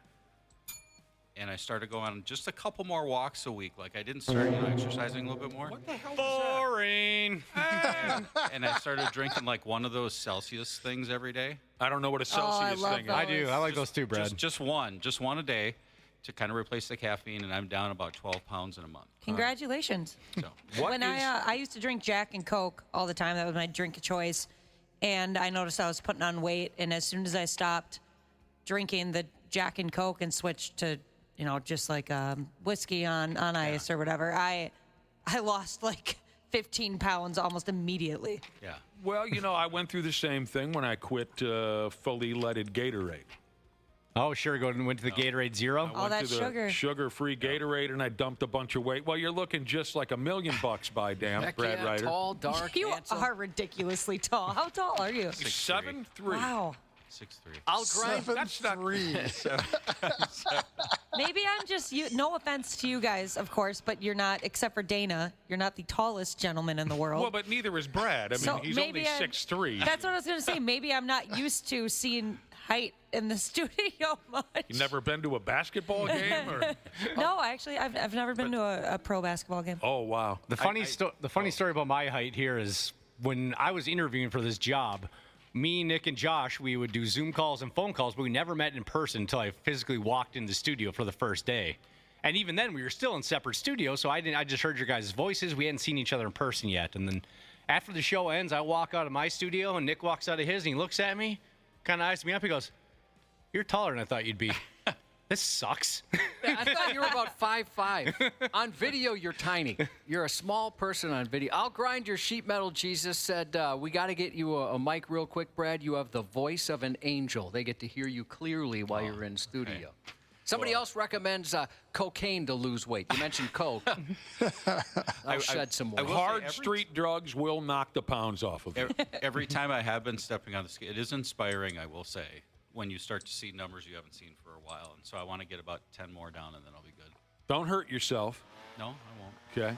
But he followed you here, Brad? You're looking good. All right, gentlemen. Timberwolves got a leg up on Saturday night, didn't they? Oh. I don't think we remember that Bucks game anymore, do we? No, not right now. I hope we're not reminded of it anytime during this playoff run. Not a lot of folks saw that coming Saturday night. Well, I mean, when you shoot the lights out like they did, dude, they just couldn't miss from three. You could see the confidence grow the entire game. I thought they out-hustled them, outplayed them, out-rebounded them, except for the early first quarter when Doncic kind of did his thing. They completely dominated that basketball game. Now, the question is, can they do it again? After watching what I saw on Friday night, I'll be shocked if they can't repeat that. Or Saturday night. I'll be shocked. If they can't repeat 50% shooting? Just the overall play. Oh, the overall play. Yeah, I mean, I think they sent a clear message that they are going to play both ends of the floor, and they're going to play hard. They're not going to shoot 50% every game. That's not going to happen. No. But the way they're playing, the overall effort and hustle and yes. I don't see the Lakers winning this series if they don't win Tuesday. So that is a must win for them if they don't win Tuesday. Yeah, Saturday night. What was it, Friday or Saturday night? I can't remember. Saturday. I think it was Saturday. Sure, Baby Nut scored a lot of points, but nobody else on the Lakers did Dick Tracy. They just don't have very good depth. Not even that Austin Healy. What the hell is his name? Austin Reeves. I thought their depth would be better than what I saw.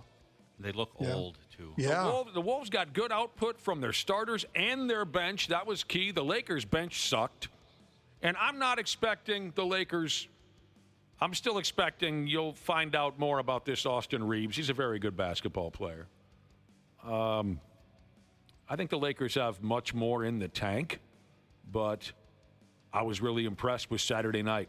McDaniels and Reed and McDaniels Edwards, was so good. Julius Randle.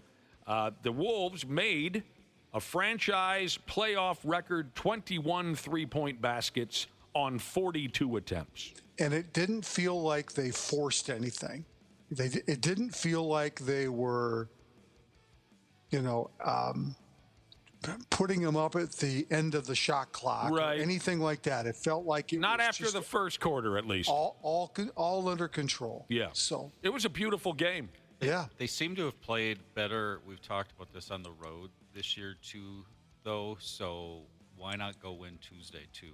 They have been better on the road. Just in case, because if you come home, and they did this last year too. They went and won the first two games in Denver. Remember that? And they came home and lost the two games at home. So, I mean, there's no guarantee. But if they win Tuesday night, I don't see a lot of fight in the Lakers. I didn't see a lot of fight in the Lakers. I didn't see a lot of it either in Game 1. So if they're down 2-0, and they got to come here and win a game. I don't know if I see that happening. I think the Lakers might have thought to themselves, well, we got LeBron, we got Austin Reeves, we got Baby Nuts.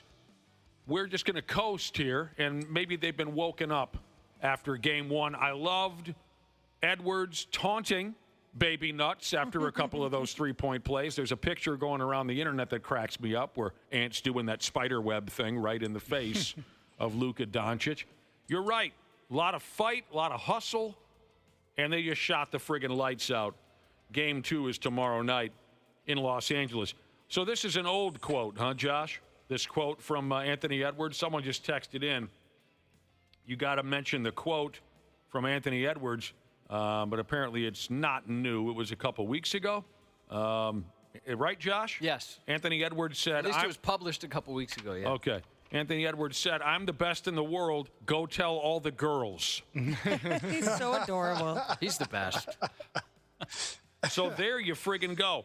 Yeah. I understand Beloved Studios in Roseville, the same joint that was handing out Nas Reed tattoos last year, is doing it again this year. Well, not handing them out for free, but they've got the Nas Reed tattoo thing going again.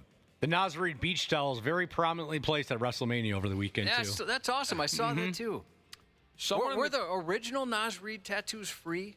I remember it that way, but maybe they weren't. I don't recall. Cheap. The place that I reached out for, it was $20. Was it? Okay. I have it in here somewhere, but let's get back to, Saturday night at WrestleMania 41 in Las Vegas, someone in the crowd was waving a Nas Reed towel around, and they had good seats, too. Mm-hmm. Apparently, it was visible during a segment where Hunter Hearst Helmsley McMahon Levesque was in the ring addressing the crowd, if you want to look it up on the internet. Do we know that person who brought the Nas Reed towel? I didn't see them get identified, no. Yes, Beloved Studios, Roseville. Last year, they had the big Nas Reed tattoo campaign, and it went crazy. On April 25th and 26th, so what would that be, this Thursday, Friday? Can anyone 25th? Yep, Friday, Saturday. Yep, this Friday, Saturday. They'll be open from 10 a.m. to 7 p.m., and they not only have Nas Reed tattoos, but they also, if I'm reading this correctly, have tattoos to honor Dante DiVincenzo, Anthony Edwards, Jalen Clark, and Nikhil Alexander Walker. Price ranges from $20 to $150. That would be cool to have a Nah tattoo, N-A-W. Sure. First come, first serve. We got T-shirts, posters you can buy. That's cool. A little everything, yeah. So here we go. The playoff hype is in full swing. Game 1 scores from yesterday. This is inexcusable and should never, ever happen, where a team gets defeated by 51 points. So sad. They got just pathetic. Played. You should never, ever lose any game, let alone in the playoffs, by 51 points. Oklahoma City beat Memphis by that total yesterday. Wow. Memphis is leg sore from their Easter egg hunt earlier in the day or something? What's going on with that? That is inexcusable. Good thing they fired that head coach, Brad Ryder, and got, got a new voice in there. New voice. Yeah. Let's see. 30-some at halftime. It wasn't like they took it over in the second half. It was over right away. Yes. Boston beat Orlando by 17. Cleveland beat Miami by 21. Terrible Golden State beat Houston by 10. Yeah, the only two road teams won first-round games, and that was Golden State and the Wolves. So, Golden State, I watched that game last night before I watched the Wild play, and they looked really good. Jimmy Butler, I hate to say it, he looked really damn good last night. They've been a different team since they got him. Yep. Since they got him, they become the #1 defensive team in the league, and he has just been, the last 2 weeks has been lights out. That's, it's going to be miserable. Do the Wolves play the Golden State Warriors if they Yes. move on? They Yes. do? Okay. Oh, God, that's going to be awful. If Golden State defeats Houston, but that looks very likely. It's going to be miserable before it's all said and done. Just miserable. I didn't know if they reseeded them or how that worked. I don't think so. No, I believe it's a straight up, Wolves win this series. They face the winner of Oklahoma City and, Golden State and Houston. Tonight, Pistons, Knickerbockers, Game 2 with the Knicks leading that series 1-0. Clippers, Nuggets, Game 2. Denver won the opener in that series. Did Memphis Grizzlies center Zach Edey, did he wear a bib on the court yesterday? I did not see that game. It's not my business, but I think Zach Edey needs a bib. Did anyone see the video, the absolutely disgusting video, in the Grizzlies play-in game? It sounds like maybe Cubby and I are the only ones familiar with this. In the Grizzlies play-in game that they won, whoever they beat, it doesn't matter, Zach Edey was yelling at the officials, and he just blasted saliva out of his yap like he was starring in a Sasha Grey video. Oh, man. Oh. He's shouting at the... Brad, you got to look this. You have a cell phone with you? Yeah, I do. I'm going to look it up. Everyone's got to look up how much saliva flew out of Zach Edey's mouth when he was yelling at the officials. It was absolutely obscene. There's been articles written about it, actually. People have noticed that something's going on. Oh, like this has happened before? It's happened before, I've never known. So people are worried about his health? I don't know. I don't know if it's health or they've just noticed he's kind of got a drooling problem. Ew. He's like a bloodhound or something. You got to see that. It's unbelievable. I don't think I want to. That sounds icky. It is really icky. No, he didn't mean to spit at the ref. I saw a couple of ridiculous articles that assumed that. He just had way too much lube in his mouth at the same time he wanted to holler at a referee. And the floodgates opened, by God. Holler at me when you find the video, boys. Did you post that, Ashley? I forgot. No, I didn't see this one. Okay. Oh, it's really gross. Yeah, that's disgusting. You caught it, Brad? Yeah, I did. No. Anthony Davis, did you see Anthony Davis's reaction? He almost lost it. He had to go to the scores table and put his hands on his knees. Yes, it was Dallas that they defeated, and Anthony Davis can't help himself. He has to just bend at the waist and laugh at how repulsive this was. Oh, boy. You talk about spit talkers. This guy. Oh, we used to work with one of those. Oh. When he drank. Oh, my gosh, it was terrible. I needed windshield wipers on my face. Oh, one no. time. It's disgusting. Yeah, is it the same guy I'm thinking of? It's got to be. Handsome? Yep. Older? Yep. Yeah, Tall? that's him. Yeah. Oh, no. I'm thinking of someone different then. I gotta write it down. Yeah, write it down. He was a spit talker, especially when he had a few drinks in him, huh, Josh? Yeah. Okay. Then we had one lady in the building who had terrible halitosis. Oh, yeah, galactosis. We called her galactosis. Oh, my God. Oh, man. That's tough. It just is what it is, you know. Oh, I know who you're talking about now. Yes, oh, God, he was a terrible spit talker. Oh, he was the worst. He never noticed it. No, and he's such a good guy. So I would just sit there and take it. Yeah. It was like being front row at a Gallagher show. Yeah, it was bad. I guess that joke doesn't work anymore. The Sasha Grey one landed a little bit better. Okay, Sasha Grey, Randy, a Gallagher show. You're not. Oh, yeah. Of course, you know. Yeah, I know who you're talking about, Josh. Nice guy, very nice. One of my all-time favorites. But when he got a buzz on, oh, man, he would just soak you, and he never noticed. That was the thing. How do you not? Do you don't see that I'm blinking and I'm flinching over and over? I never like wiped it off while he was. And he was such a close talker when he was drunk, and he was very tall, so he'd kind of bend over and get in your face. Yeah. Ooh-wee. Randy Shaver, did you see the Zach Edey? I did. Yeah. It's gross. Yeah. Yeah. It reminds me of my 1-year-old grandson. Just drooling and. Yeah, just drooling. Yeah. All right. A lot of basketball fans here in town are paying attention to how the new Golden Gopher Dudes coach, Miko, whatever the hell his name is, Medved. A lot of folks are paying attention to how he's doing with the recruiting of the local kids. Well, a couple of local kids have decided to leave town despite Nico's efforts to get him to go to the U. Okay, real quick, Orono guard Nolan Groves has committed to Texas Tech. He led the state of Minnesota with 34.1 points per game average during this past high school basketball season. Now, Texas Tech wasn't his first choice. He had earlier committed to an Ivy League team. Right. And then decommitted from there after Medved got the job. Right. So I think there was some discussion, and he did talk to the U. There was some conversations, but in the end, from what I understand, the money was just too good to pass up. So all I have to say about this kid is at least he didn't go to Wisconsin yet. Yet. Yep. And I'll say the same about this next kid. At least he hasn't decided to go to Wisconsin yet, because I'm tired of seeing that pattern.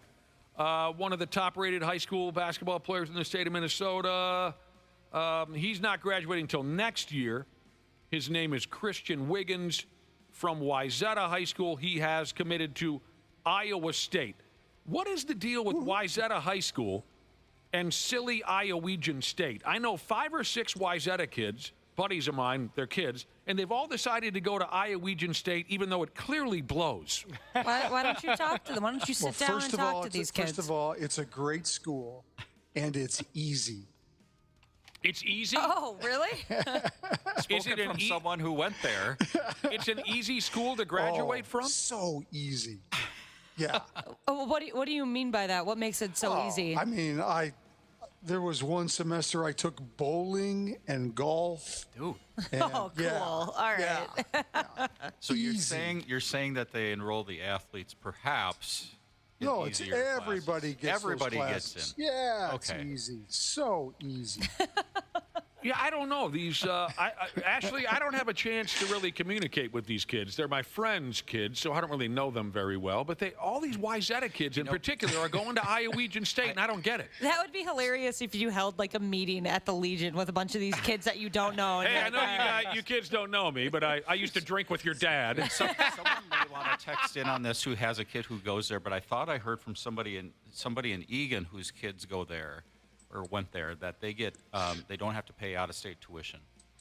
Reciprocity? Yes. If they have a part-time job in the state of Iowa, they don't have to pay out-of-state tuition. That's something that I thought I heard from somebody. That would be a big well, deal. if that's the case, that is a big deal. Somebody might want to text in and All clarify right. that. So it's easy, you say?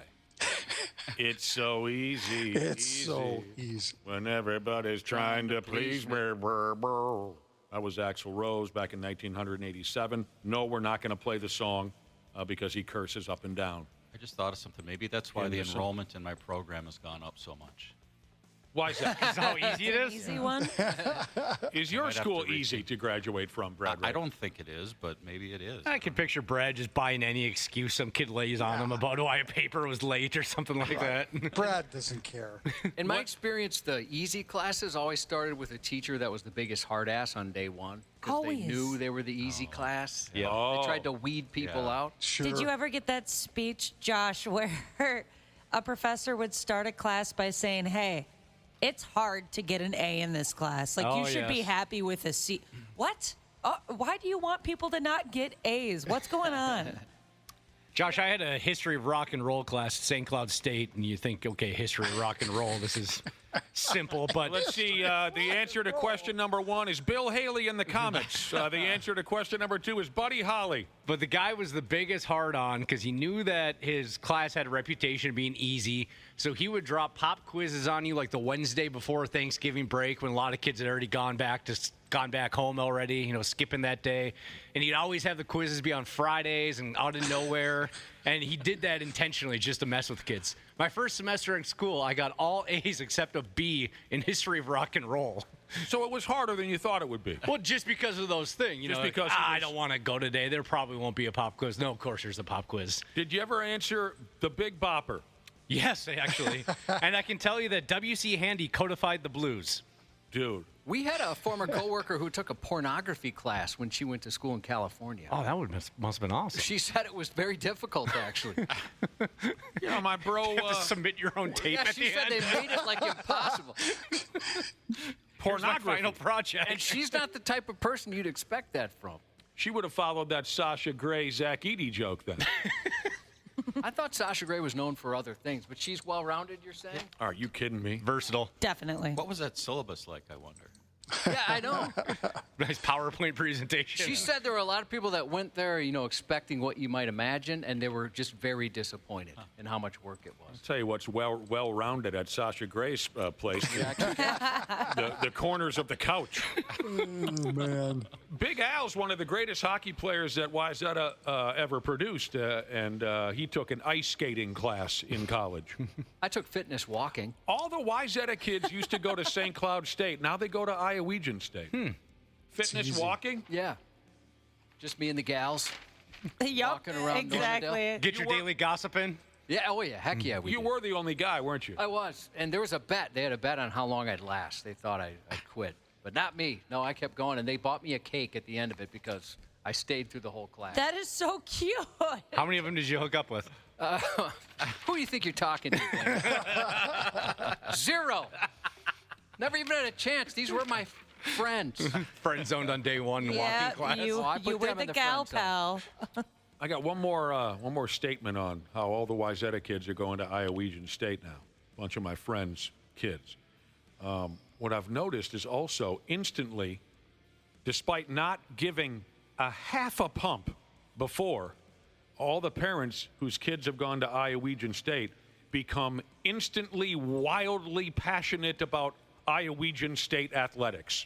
Yes. Out of absolute nowhere, suddenly they're decked out in the colors and waiting on every snap of their football games. I find that to be kind of annoying. I read something online not too long ago, and I agreed with it. And it's determining whether or not you can be a fan of certain college teams. Okay. And the reasons were you went to the school. Okay, there's one. You're saying that's a legitimate reason to be a fan? Yes. Your children go to the school. They're calling that legitimate? Yes. Okay. Or you live near the school. If you live near the school. Yes. So like, you know, people in the metro area being fans of U of M, of the Gophers. Okay. But it's weird if you live in the Twin Cities and you have no affiliation whatsoever, but you're a huge Iowa State fan. Does People that are go like, for that's weird. Professional teams as well? No, I didn't see anything about that, but I'm not sure. How do you guys feel like about if you're that? an East Coast football fan, even though you grew up in the Midwest? Buffalo, Minnesota are very close, Josh. I don't know what you're talking about. Well, there is a Buffalo, Minnesota. But one of my buddies, I couldn't have paid him $1,000 to go out to a bar and watch a college basketball game until his kids decided to go to Iowegian State. And now he even asked me, did you see the basketball game? No. Does he know all their stats? Oh, yeah. Oh, he's just... I couldn't have handed him $1,000 cash and said, come out and watch Iowa State play college basketball this afternoon. It's different if his kid played on the team. No. Yeah. He would have said, are you nuts? I'm not going anywhere with you. But now, oh, God, he'll do backflips in the bar when they win a ball. That's my team. The very frightening city of Hopkins is going to change their name to Paige Beckers for a day next month, May 16th. That's the day she plays in her first WNBA game. She made herself a big deal as a Hopkins high school basketball player before moving on to the University of Connecticut, as everybody knows. Yep. And now she's very likely the third best ladies basketball player in the world behind Angel Reese and Caitlin Clark. So there's going to be a big party in Hopkins on the night that Beckers plays her first WNBA game. If May 16th, if you go to that town, you have to say you are in Paige Beckers' town or whatever, not in Hopkins. They're going to rename the town. It's iffy in Hopkins. Yeah, it is. They're trying to change the image, at least for a day. It's iffy. Yeah. I lived there for a while. Iffy. Got All right. family there. It's not that bad. Oh, God. You like that raspberry festival they have out there? We The Raspberry Festival. We used to always play in their in the Raspberry Festival softball tournament for many years. That's good times. We got terribly over intoxicated. What? We did. Not your fault. The Pigs in Vegas Club got their quarterfinal series going last night. By damn, I'm sure all of us at least saw the first period. I saw the whole game. You stayed up for the whole game? I did. Well, you got nothing to get up for. Oh, that's not true. I have to get up for this. But you didn't have to drive here. Well, that's your fault. I'm still pissed, and I'm sure a lot of us are pissed that, the late start times. Wow, this is nothing compared to what's coming. Yeah, wait till Tuesday. Why? What's coming? 10 o'clock. I'm kidding, of course. I lost my temper about that last week. Ridiculous. I was able to watch one period of hockey before it got too late, and I'm sure I'm not alone. Vegas took game one by a 3-2 final, 4-2 if you count empty netters. It was a good game. I mean, the Wild actually played very tough, and it could have gone either way. I mean, Vegas is so big. Holy cow. I mean, they just defensively throttled them in the second period last night. And, you know, the Wild made it a game, third period. There's plenty of time left when it was 3-2. Just weren't able to get that final goal. So from what I saw, the clubs looked pretty evenly matched. But, of course, I only saw one period of hockey. Now, looking into the box score and watching the highlights this morning, not a ton of shots on goal. Only a couple of penalties in the game. Yeah, it was a very clean game. Las Vegas did have one legit power play goal out of 2 chances. I'm 5 guessing, seconds in, Nick. Was it 5 seconds in? 5 seconds into the power play. Yeah. I'm guessing both clubs are going to try and be very careful not to give the other team the man advantage because of the skill players that both clubs have at the ready. That can change quickly as the series goes on and dudes start to get a little pissy with each other. And I think I saw that during the regular season, Vegas had one of the top 7 or 8 power plays in the league, and the Wild had one of the 7 or 8 worst penalty kills in the league. You're exactly right. So if that happens a lot, they're in trouble. Matt Boldy scored both Pigs goals. The Russian kid assisted on both of them. That 19-year-old defenseman, Zeev Buyum, made his NHL debut for the Pigs. He was playing for Denver just 10 days ago in the NCAA Frozen Four. So fairly evenly matched. Not a lot of opportunities for special teams yet.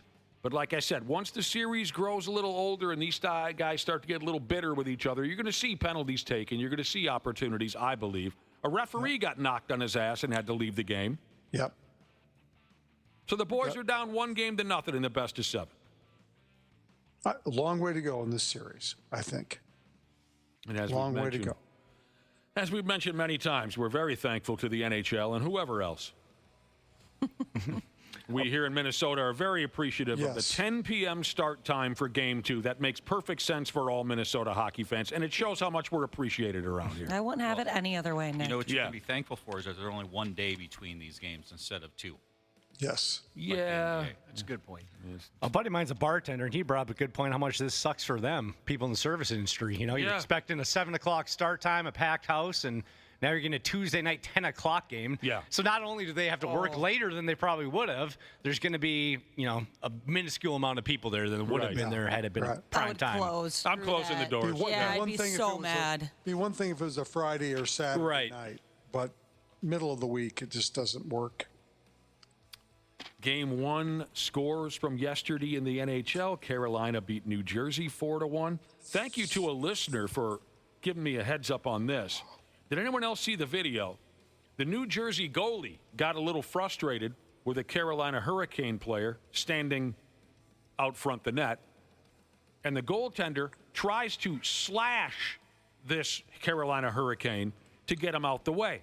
At the exact wrong time, a New Jersey player skates by, and his own goalie slashed him square across the penis.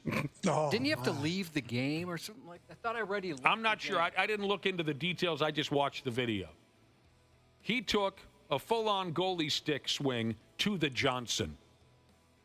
That goalie then tried to hack the Carolina player and missed. So I'm sure he's a little embarrassed and apologetic this morning. New Jersey lost by 3 to Carolina. Toronto beat Ottawa 6-2 tonight. Montreal, Washington, Game 1. St. Louis, Winnipeg, Game 2. That's 1-0 Jets. Dallas, Colorado, Game 2. 1-0 Colorado. And L.A., Edmonton, Game 1. So much going on. And you've got the NBA playoffs continuing tonight. Did I not mention who was playing? I don't know if you did or not. Oh, go ahead, Randy. It just continues this week, and the draft starts on Thursday for the NFL. So it's a crazy draft party, Nick. Your big draft party. I got to get ready for crazy week. I got to get ready for my draft. And the White Sox are in town. NFL draft. Oh, I'm already hungover just thinking about that draft party. A lot of stuff going on later this week. You've got the Wild home Thursday and Saturday. Thursday and Saturday. The Wolves are home on Friday. Twins are in town. And Sunday. NFL draft. You're right. I neglected to write down who's playing tonight in the NBA. Turn on your TV. You'll figure it out. Yeah. I totally forgot to write that information down. What were we saying? Yeah, lots going on. I did not know about the NFL draft. I got to get things together. I always have a massive party. I love, hearing the names of guys that might not mean Dick Tracy within an hour or two. That's what really gets me excited. Oh, Ronnie McBurger Nuts. I love him.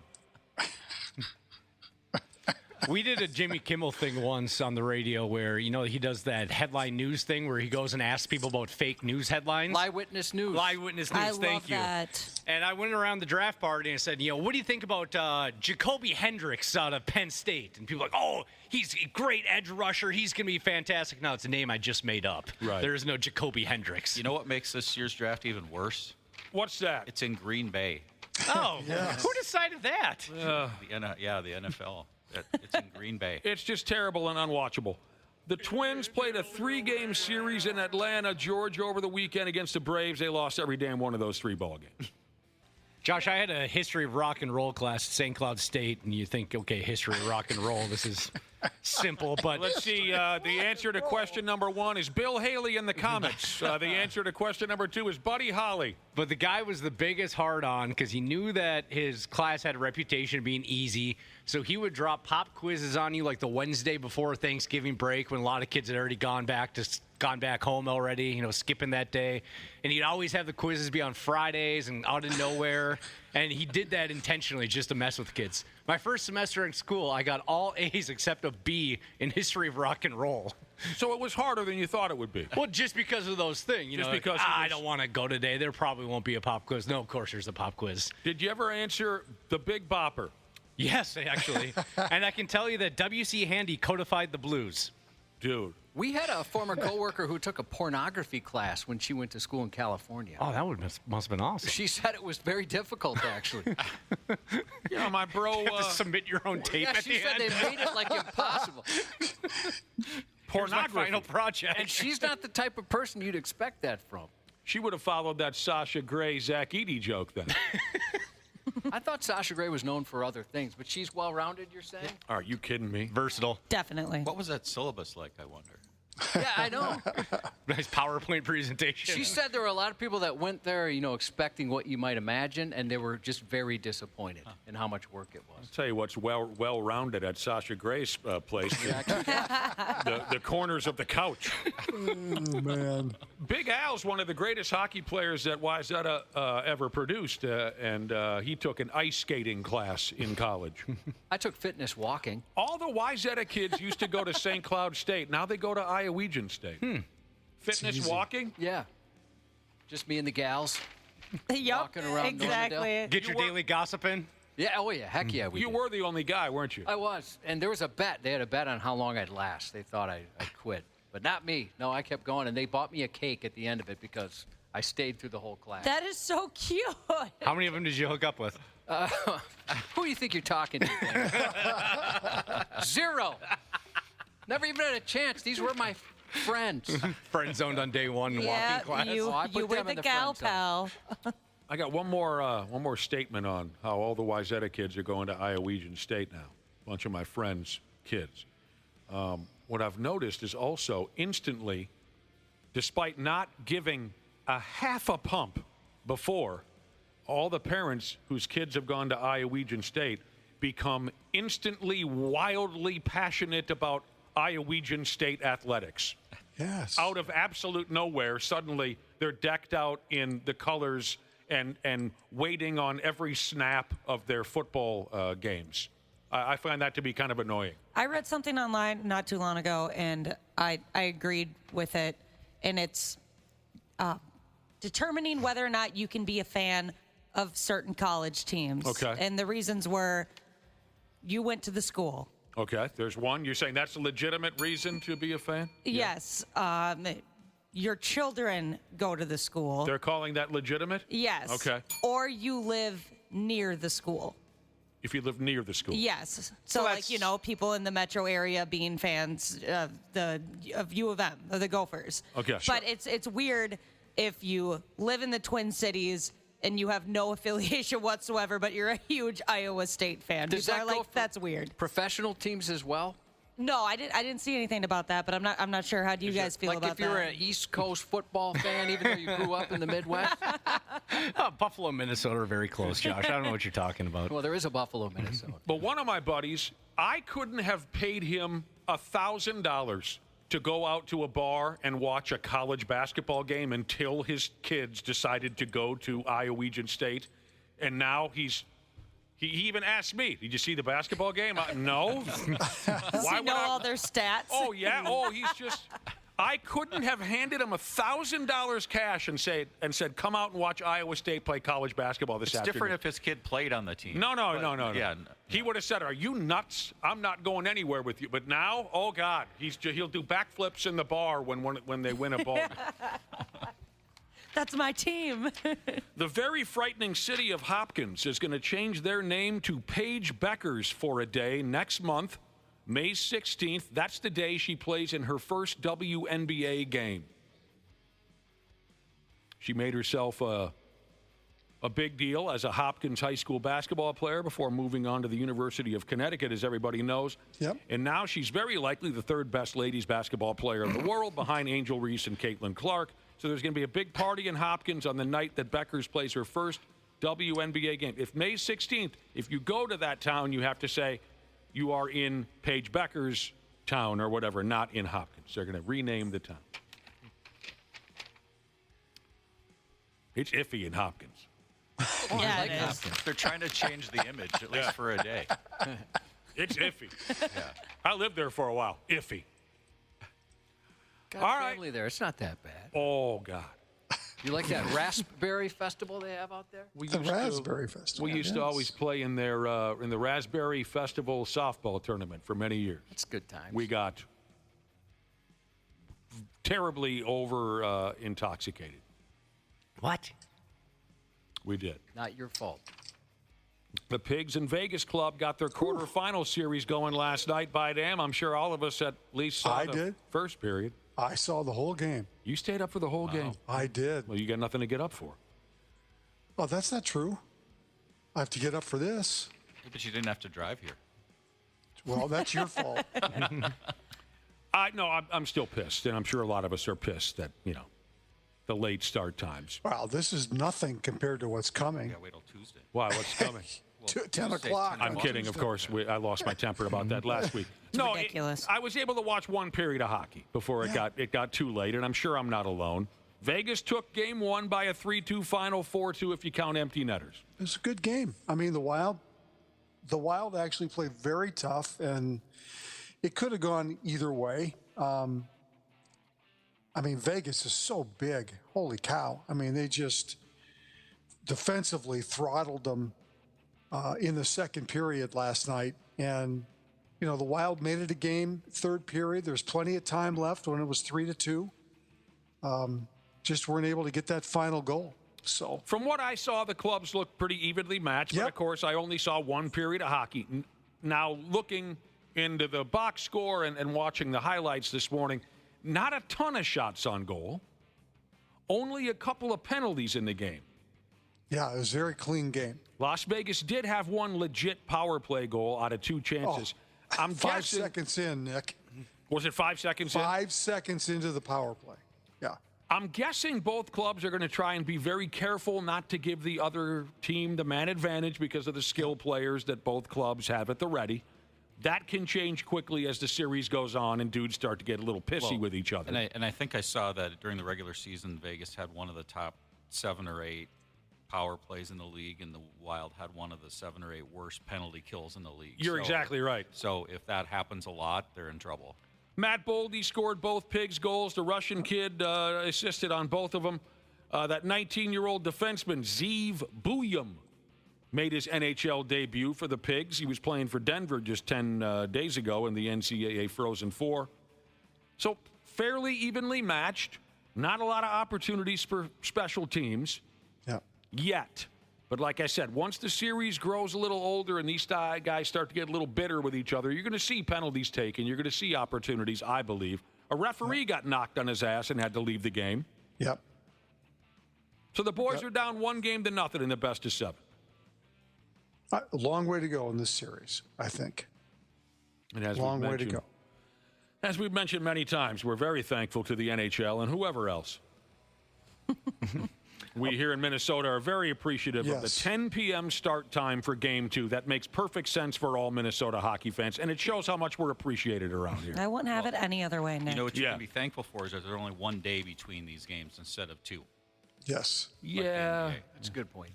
A buddy of mine's a bartender, and he brought up a good point how much this sucks for them, people in the service industry. You know, you're expecting a 7 o'clock start time, a packed house, and now you're getting a Tuesday night 10 o'clock game. Yeah. So not only do they have to work later than they probably would have, there's going to be, you know, a minuscule amount of people there that would have been there had it been a prime time. Close. I'm closing the doors. I'd be so mad. Be one thing if it was a Friday or Saturday night, but middle of the week, it just doesn't work. Game 1 scores from yesterday in the NHL. Carolina beat New Jersey 4-1. Thank you to a listener for giving me a heads up on this. Did anyone else see the video? The New Jersey goalie got a little frustrated with a Carolina Hurricane player standing out front the net, and the goaltender tries to slash this Carolina Hurricane to get him out the way.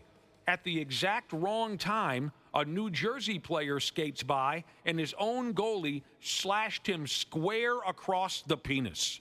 Didn't you have to leave the game or something like that? I thought I read he left I'm not sure. I didn't look into the details. I just watched the video. He took a full-on goalie stick swing to the Johnson. That goalie then tried to hack the Carolina player and missed. So I'm sure he's a little embarrassed and apologetic this morning. New Jersey lost by 3 to Carolina. Toronto beat Ottawa 6-2 tonight. Montreal, Washington, Game 1. St. Louis, Winnipeg, Game 2. That's 1-0 Jets. Dallas, Colorado, Game 2. 1-0 Colorado. And L.A., Edmonton, Game 1. So much going on. And you've got the NBA playoffs continuing tonight. Did I not mention who was playing? I don't know if you did or not. Oh, go ahead, Randy. It just continues this week, and the draft starts on Thursday for the NFL. So it's a crazy draft party, Nick. Your big draft party. I got to get ready for my crazy week. I got to get ready for my draft. And the White Sox are in town. NFL draft. Oh, I'm already hungover just thinking about that draft party. A lot of stuff going on later this week. You've got the Wild home Thursday and Saturday. Thursday and Saturday. The Wolves are home on Friday.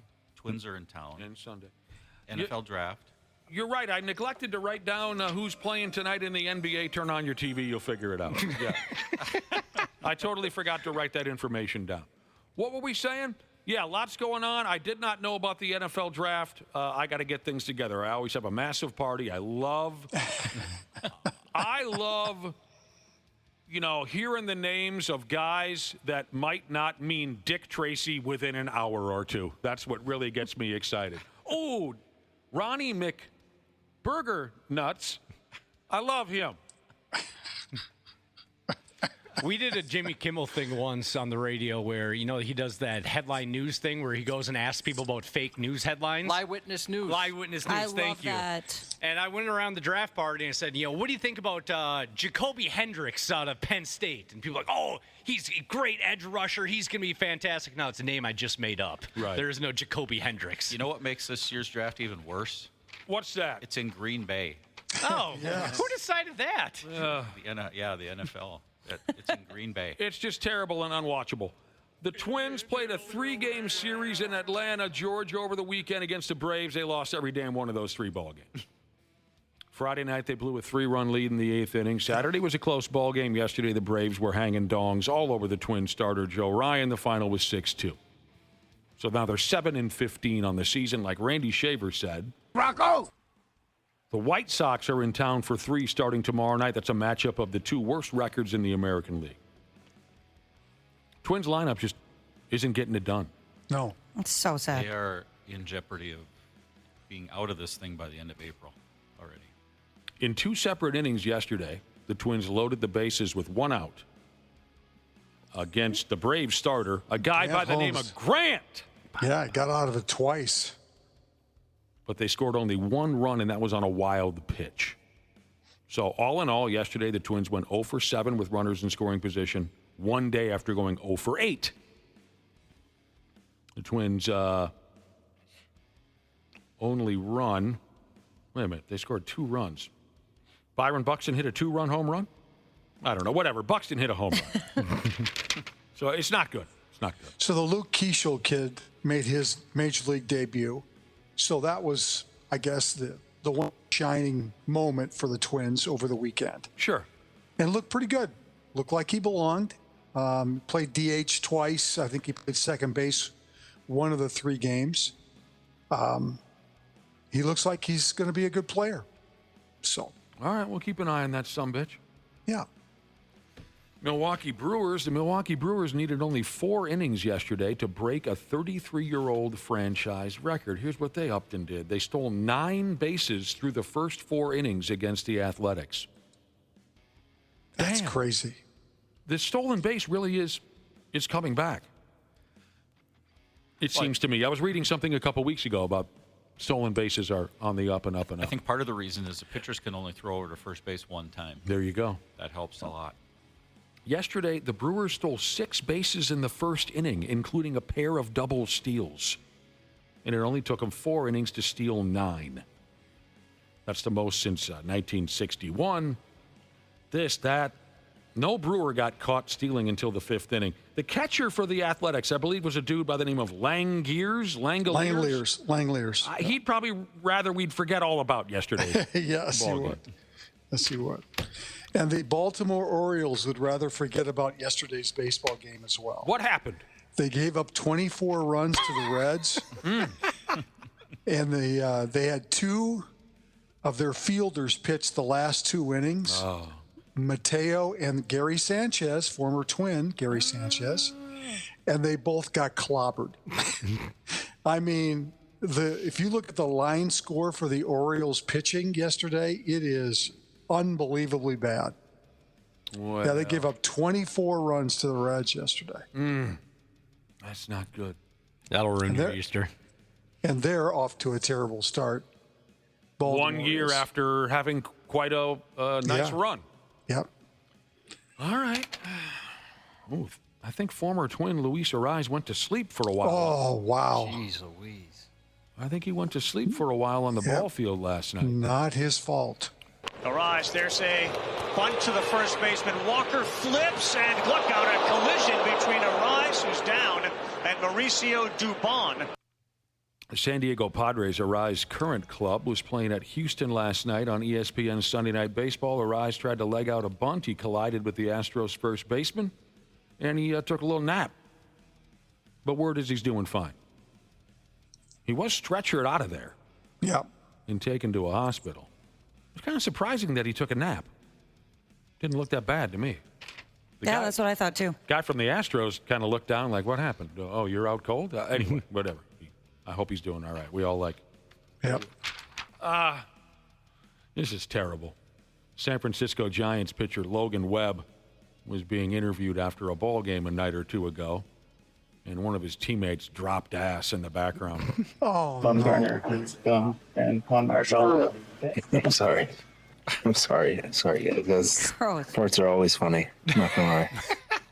Did you hear the fart? It was kind of hard to hear. No. Hear that again? Bumgarner, please go and Bumgarner, please go and Marshall. There it is. I'm sorry.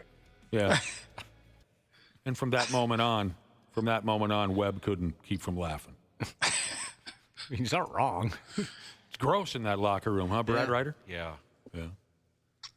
You hear and see some things in there that.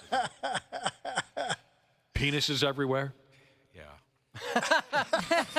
You have been hurt. Yeah. Top 3 penises, Brad. Go. I'd be more interested in the bottom 3, to be honest. Yeah, that would be more intriguing. Can I tell you my giant penis in the locker room story again? Yes, please.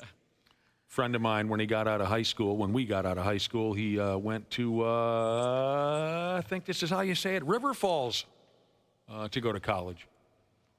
And is that still a thing? Is there still a college in River Falls? Yep. Okay. Yep. And, of course, that used to be the training camp home of the Kansas City Chiefs. And so I believe it was his first summer living in River Falls. If you were a college kid, you could volunteer to help the Kansas City Chiefs at training camp, doing everything from carrying water bottles to tackling dummies, whatever. They needed young kids to run around and get their asses kicked up and down in the scorching heat of summer. And he was excited about it because he was a football player, hockey player. At the time, the Chiefs had Marcus Allen and other players like that, so he was pretty pumped. And he got assigned with handing out towels in the locker room. And he was fired quite quickly. He couldn't help himself. I guess one of the Chiefs players came out of the shower totally nude, and he was hauling around this gargantuan monster between his legs, and my pal couldn't help it. He said, "Oh, my God, look at that. Are you kidding me? Oh, my God." And they fired him. Oh, man. Just keep your eyes up, boys. Yeah, I can't do that, man. That's so awkward. Although there are players in locker rooms where they want everybody to know what they're hauling around. They, like, put it on full spectacle on display. I would always avoid trying to go over to a guy if I had to ask him to do an interview or something if he didn't at least have a towel on. I hear you, Brad Ryder. Put something on, for Christ's sake. Right. What else is going on? Well, this is wrong. This is just wrong. After this weekend's WrestleManias, because it's a 2-day long, miserable event now, John Cena has now won more belts than the Nature Boy Ric Flair. That's wrong. Cena beat Cody Rhodes for his 17th championship. And that broke a long-standing tie with Flair. I don't think that should have happened. Flair's not dead yet, and he could come back and win 18. I wouldn't hold your breath on that one. On the fact he could win or that he's not dead yet? I haven't heard that he... Yeah, I don't think that Cena should have been gifted that. The 10 men with the most world title reigns in wrestling history as recognized by WWE. So now it goes Cena with 17, Flair 16, Triple H 14, Randy Orton 14, Hulk Hogan 12, Edge 11, Brock Lesnar 10, Rob Page 9, The Rock 10, Sting. Who else is in here? Speaking of local referee Rob Page, Vern Gagne 10. Okay. Rob Page teased recently on Instagram he might be making a comeback. He had retired from refereeing, but it sounds like he might be coming back in the squared circle. Well, we love Rob Page. We do. You'll be happy to hear Randy Shaver being a former runner, right, back in the day at Iowa State. Sure. Iowegian State. In China, they ran robots against humans in the first humanoid half marathon, and we won. Good. For all you folks who are nervous about robots taking over the world, we still have them when it comes to foot speed. Pure foot speed. God, I love this intro. That's a cool intro. I don't care how old I get, the intro to Mr. Roboto still grabs me.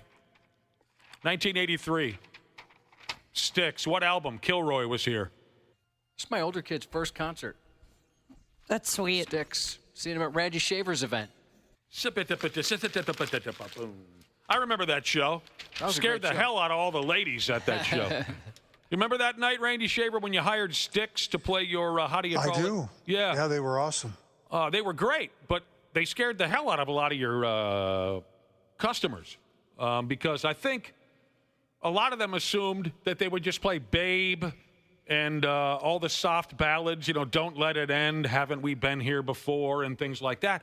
But what's his nuts with the wig that's been in the band? Dennis DeYoung wasn't in the band, so they played all their hard rock stuff. And I watched all of Randy Shaver's, good-looking friends go, Jesus, what the hell is this? Because Tommy Shaw came out with all the hard rock stick stuff, Renegade and all that. Scared the hell out of them. 45 years ago in 1980, speaking of running, 45 years ago in 1980 at the Boston Marathon, a lady named Rosie Ruiz cheated. Was the first to cross the finish line, and she was a woman, and everyone said, well, what the hell? That's never happened before. But she got disqualified when she admitted that she jumped into the race in the last mile. Fresh legs. Girl. Ooh, Last Mile. What band? Cinderella. What album? Long Cold Winter. What year? 1988. That's also got a cool intro, Last Mile. All right, there you go. Brad, you going to stick around and talk about health problems? I would, but I've got to meet some. Oh, you're going out to breakfast with some. Well, thanks for coming in. Well, yeah. Coming I'll in say- studio, I'll say bro. Domo arigato. Yeah. Thank you very much. Yeah, Brad knows the record. He used to. Oh, listen to this. Cinderella. Head spinning around. Bye, Randy. See ya. And Brad Ryder, All right. thank you. Have a wonderful You're day. welcome. See ya. Coming up next, it's time for your bi-weekly checkup with our pal, Dr. P. Jesus. The number is 651-989-9393. That's the text number. Text Dr. P if you have a question. The sumbitch is ready for you. Dr. P's next on the Half-Assed Morning Show. We got a full tank of gas, half a pack of cigarettes. It's dark, and we're wearing sunglasses. Hit it. The 93X Half-Assed Morning Show. Well, there's my beautiful podcast, people. Everybody good? All right, great to hear. Thanks, as always, for listening to the podcast. And, of course, thanks to our friends at Standard Heating and Air Conditioning for making it all possible. Can we believe it's April already? And like the old saying goes, April showers brings gross, disgusting humidity and heat in May. Beat the heat and the summer rush. Have Standard Heating and Air Conditioning out to work on that AC soon. April is the best month to get your air conditioning wrenched on before the huge summer rush starts. So get on that today. Go to standardheating.com and schedule that AC tune-up. Thanks for listening. We love you podcasters. Enjoy the show. This episode brought to you by Progressive Insurance. Do you ever find yourself playing the budgeting game? Shifting a little money here, a little there, and hoping it all works out? Well, with the Name Your Price tool from Progressive, you can get a better budgeter and potentially lower your insurance bill too. You tell Progressive what you want to pay for car insurance, and they'll help find you options within your budget. Try it today at Progressive.com. Progressive Casualty Insurance Company and Affiliates. Price and coverage match limited by state law. Not available in all states. Bravo TV star Lala Kent holds nothing back on the Give Them Lala podcast. It's very a lot. You want the headline. Here is my interview with Vicky Gunvalson. Who did the biggest number on you? I'm not friends with Tamara anymore, which is fine. Do you feel like you guys can repair? No. Stick to what you know. Iconic. Absolutely fantastic. It is like the Super Bowl every episode. Give Them Lala. Unhinged, but also amazing TV. Get ready. Follow and listen on your favorite platform. Dr. P. Jesus. The 93X Half-Assed Morning Show. Yes. Yes, my wonderful friends. He's here to help. Welcome back to the 93X Half-Assed Morning Show. Visiting us at this time, waiting to answer your health questions, is Dr. P. Jesus. 651-989-9393 is the text number if you have a question. Hello, Dr. P. Good morning. Today is unofficially National Drug Test Day. Ha ha, very funny because it's the day after 420. Are you following the joke? No. 420 is a smoking weed holiday. Oh, sorry. Didn't know that. Do you have to pretend as a doctor you don't know that? Or do you really not know that? That is I so really didn't great. know. I love that you don't know. You I never want heard to live in your 420? world.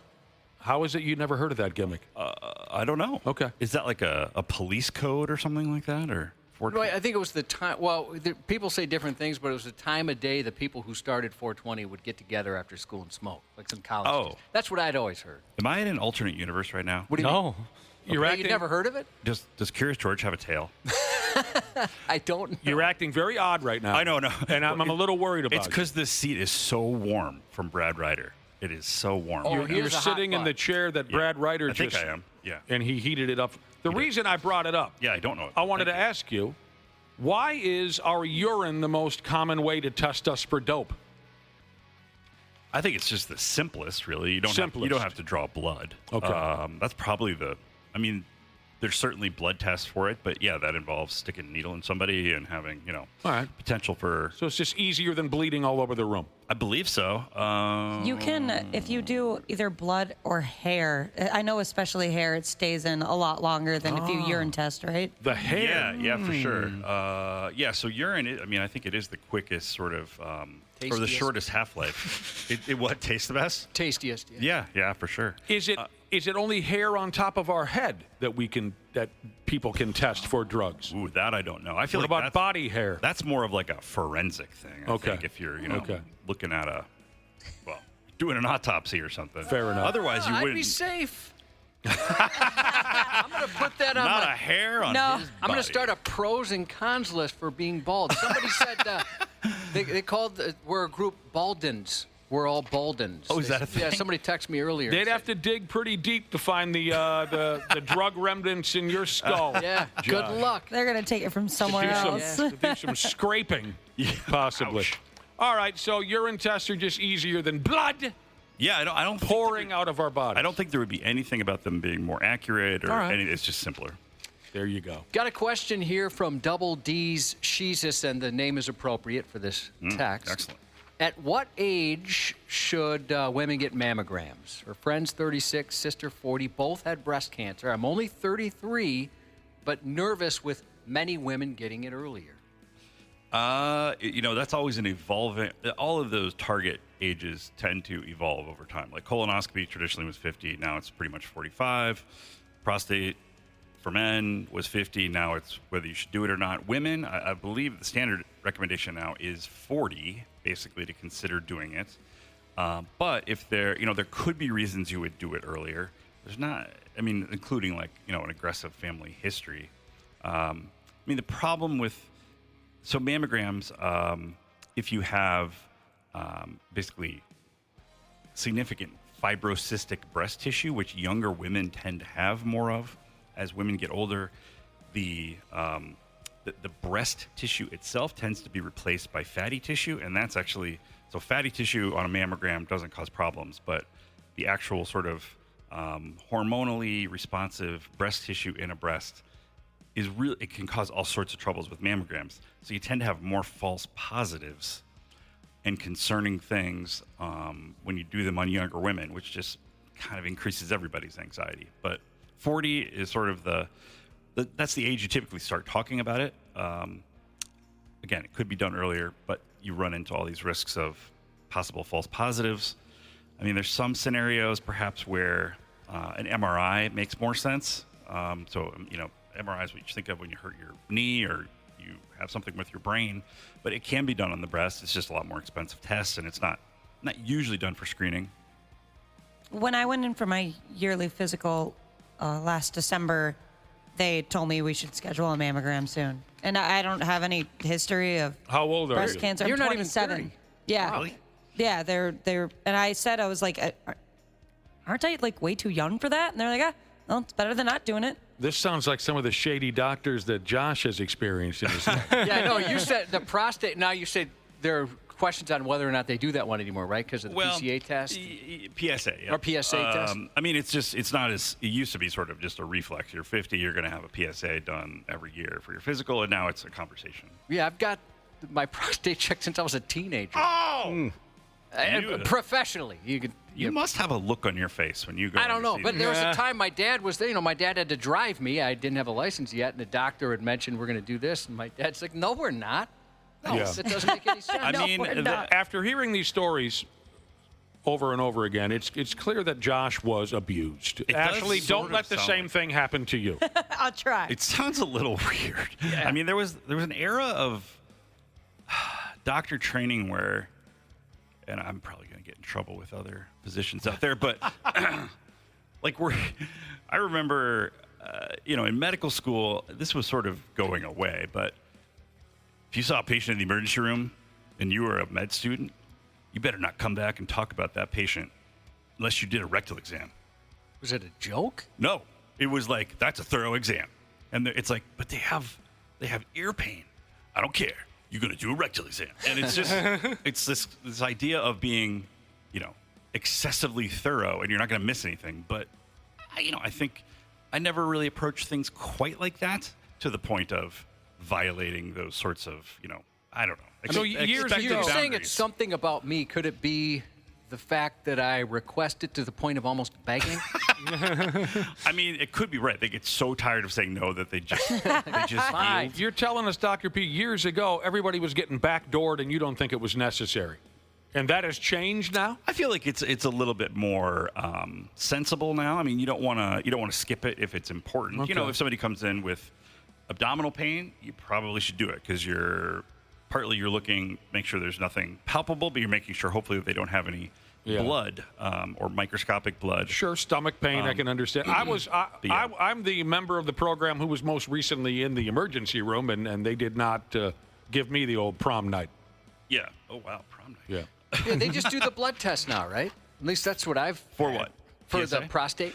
I mean that's that's another controversial area. I would say generally, if you're going to do the PSA, it's. Ideally you do both because neither the PSA nor a physical exam of the prostate are perfect, and so if you correlate them, but you could argue either way, really. And it's and again, if you got a panel of urologists sitting up there and some family doctors and some internal medicine doctors, they'd all have different opinions. Some of them would be very much like, well, you absolutely need to do both. And some would say, well, that really doesn't pan out in studies. Honestly, doing breast exams is similar. Like we do it. We still generally recommend women do it for themselves. It's not really been shown to do a terrible amount of stuff or really, find things. Yeah. But you need to have an X-ray for that. Well, opposed to a I think it's still a good idea to for us. You do find things sometimes, and women do find things, and you want women to be aware of their bodies. But badgering patients about these things is not sensible. My wife does the boob truck. They bring that truck around. Mamagogo or something like that. Yeah, it's got a funny name, right? Yeah, that's what the Park Nicollet one is called, Mamagogo. Okay, that's the one. Cute. Tell me about the boob truck. So they'll bring out this truck that's all they do is give mammograms, right? Yeah. And they bring it to like a Park Nicollet, and that's exactly what she does when they have that come You by. duck in, you haul them out. Yeah, they there's give like them a food truck, the boob truck. It's a whole festival. Your wife will walk into the boob truck and take her brassiere off, and 10 minutes later they kick her out. Yeah, I'm assuming you make an appointment. I guess I don't know. She just said. I think you make an appointment. We mentioned earlier that Josh will not be having any hair samples taken out of his head for drug testing because he's bald. A listener texted in another bonus of being bald, Josh. Head lice, no risk of head lice. Been there a couple times. Yeah? Where the family got it, and I laughed my ass off. Go ahead with the bald jokes now. Yeah, not my fault. They like to throw that out, those bald jokes. We got Dr. P. Jesus in the how do you call it radio studio here, fielding your questions. Text in 651-989-9393. Here is a listener. My left testicle and my lower back just randomly started to be sore. I didn't throw my back from lifting or anything. I'm too lazy to lift heavy stuff. Any ideas why? I'm 30 years old. Left testicle and lower back hurting. Sounds like a hernia, right? It could be. And that can happen simpler than really lifting heavy things. It can, yeah. It can happen spontaneously. I'd say most of the time people probably don't really remember an incident. But yeah, hernia, again, is where the muscles of the abdominal wall kind of give way a little bit. And in men, just because testicles are on the outside of the body, we have an opening there where the blood vessels, nerves, and the vas deferens come out through the body. So there's a nice little spot for things to sort of sneak along with it. Yeah. So I guess brace yourself for a rectal exam, huh? Well, I'm kidding. Yeah, usually start with an inguinal exam. So that's a possibility. I feel like my best friend is a prostate on this show when I come here because I always mention him. Yeah. What a great guy. That could cause it too, though. It can cause testicular discomfort or just lower pelvis kind of back pain. Sure. Epididymitis is the classic sort of just inflammation. Had that many times. Very painful. Oh, yeah. I didn't even think about that. Yeah. Inflammation, irritation of the testicle that can cause some radiating pain. Yeah, I guess. Most of the time is your testicle / groin area actually, is there any changes? Is there swelling? Or is it painful to exam? Why did you say swelling like you were? I think I was going to say a different word. I'm not sure what it was. Happens. I think I was going to say swollen or I don't know what I said. Swelling. You covered a lot there. Yeah. Yeah, go ahead. Get it checked out. Get it looked at. Somebody texted in, help me, Dr. P. They want to know how accurate expired pregnancy tests are. Oh, jeez. I would say completely inaccurate. Sounds like something you want to go to the store and get a fresh one. I was always told that false positives are basically non-existent. Does that apply to expired tests? Boy, I don't know. So wait, I'm confused. There's this person is saying they have used an expired pregnancy test and they're wondering how legit it is? Yeah, I'm guessing they're saying help me because it's positive. Oh, I would say I mean, get out it's to the probably worth, going and spend it. I don't know how much they cost these days, but They're expensive. Are they really? Yeah. Oh, that sucks, though. My gosh, it's like an arm and a leg. I've got this old, spoiled Past bottle 20. of milk. Should I drink it? No. My wife would. I honestly didn't even know they expired. I didn't know that was a thing at all. Neither did I. And realistically, I'm not. The expiration date on most medical things is probably aggressive. I think probably most things last longer than that. It's just partly they don't want to take liability for it beyond that, and partly is they want you to buy more of them. That's how they get you. But yeah, I think it's. You could just let it ride and wait 9 months and see if you have a baby. But I would probably. If you have a low copay for a medical visit, you could go there and they'll do it, and that'll be included. Or you could get another pregnancy test. Go get another pregnancy test. Yeah, I could look. That'd be an interesting thing to look up over the break. Like, is it more likely to be a false positive or negative? I doubt it's consistent either way. It's just not very trustworthy. You know what? People are texting in saying you can get pregnancy tests at Dollar Tree. Oh. Which, by the way, that's where we got all our Easter stuff. Yeah, for some reason I'm weird about that. Yeah. You can get all your child needs at Dollar Tree. Although things don't necessarily cost $1 at Dollar Tree, right? No, it's $1.25 now, I think. It is? At least, yeah, I think that's the one we went Are to. they expired? It's the only place I can get the monsters I like. Dr. P is here, and we've got more time for him on the other side of this break. 651-989-9393. Something bothering you? Go ahead and ask. He'll do his best. We'll return here in a few minutes on the Half-Assed Morning Show. Hi, everybody. Dr. P. Jesus, welcome to the Half-Assed Morning Show. 93X. Dr. P's here. A real doctor, don't you know? We got a few more minutes here for our listeners who have texted in with a question. Thank you, by the way, for texting in. Two interesting ones here, very similar in nature, Dr. P. The second one being kind of creepy.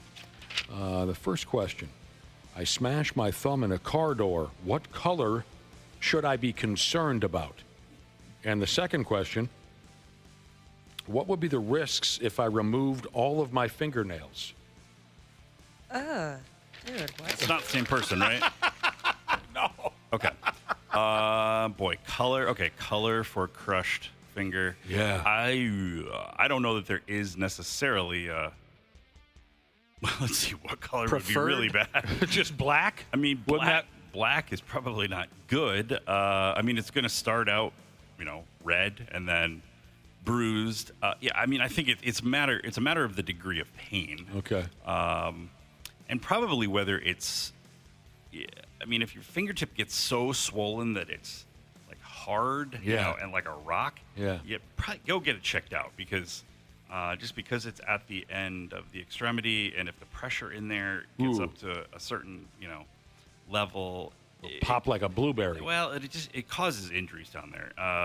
There's generally not a lot you can do for, finger fractures. Just depends, especially if it's a crunch like that. But why would someone want to remove all their fingernails? That's a good question. They're tired of painting them. Some people do have unusual looking fingernails. There's various. It's a classic medical school and medical boards examination thing where. What do scalloped nails represent? And vitamin deficiencies. Oh, I think I've got those. Sometimes autoimmune diseases can cause various funny-looking things with your fingernails, and maybe somebody just doesn't like it. I've heard of people having their toenails removed because they're just so fungusy and horrible. But with a fingernail, don't they always continue to grow back? If you just yank them somehow, they will generally come back, yeah.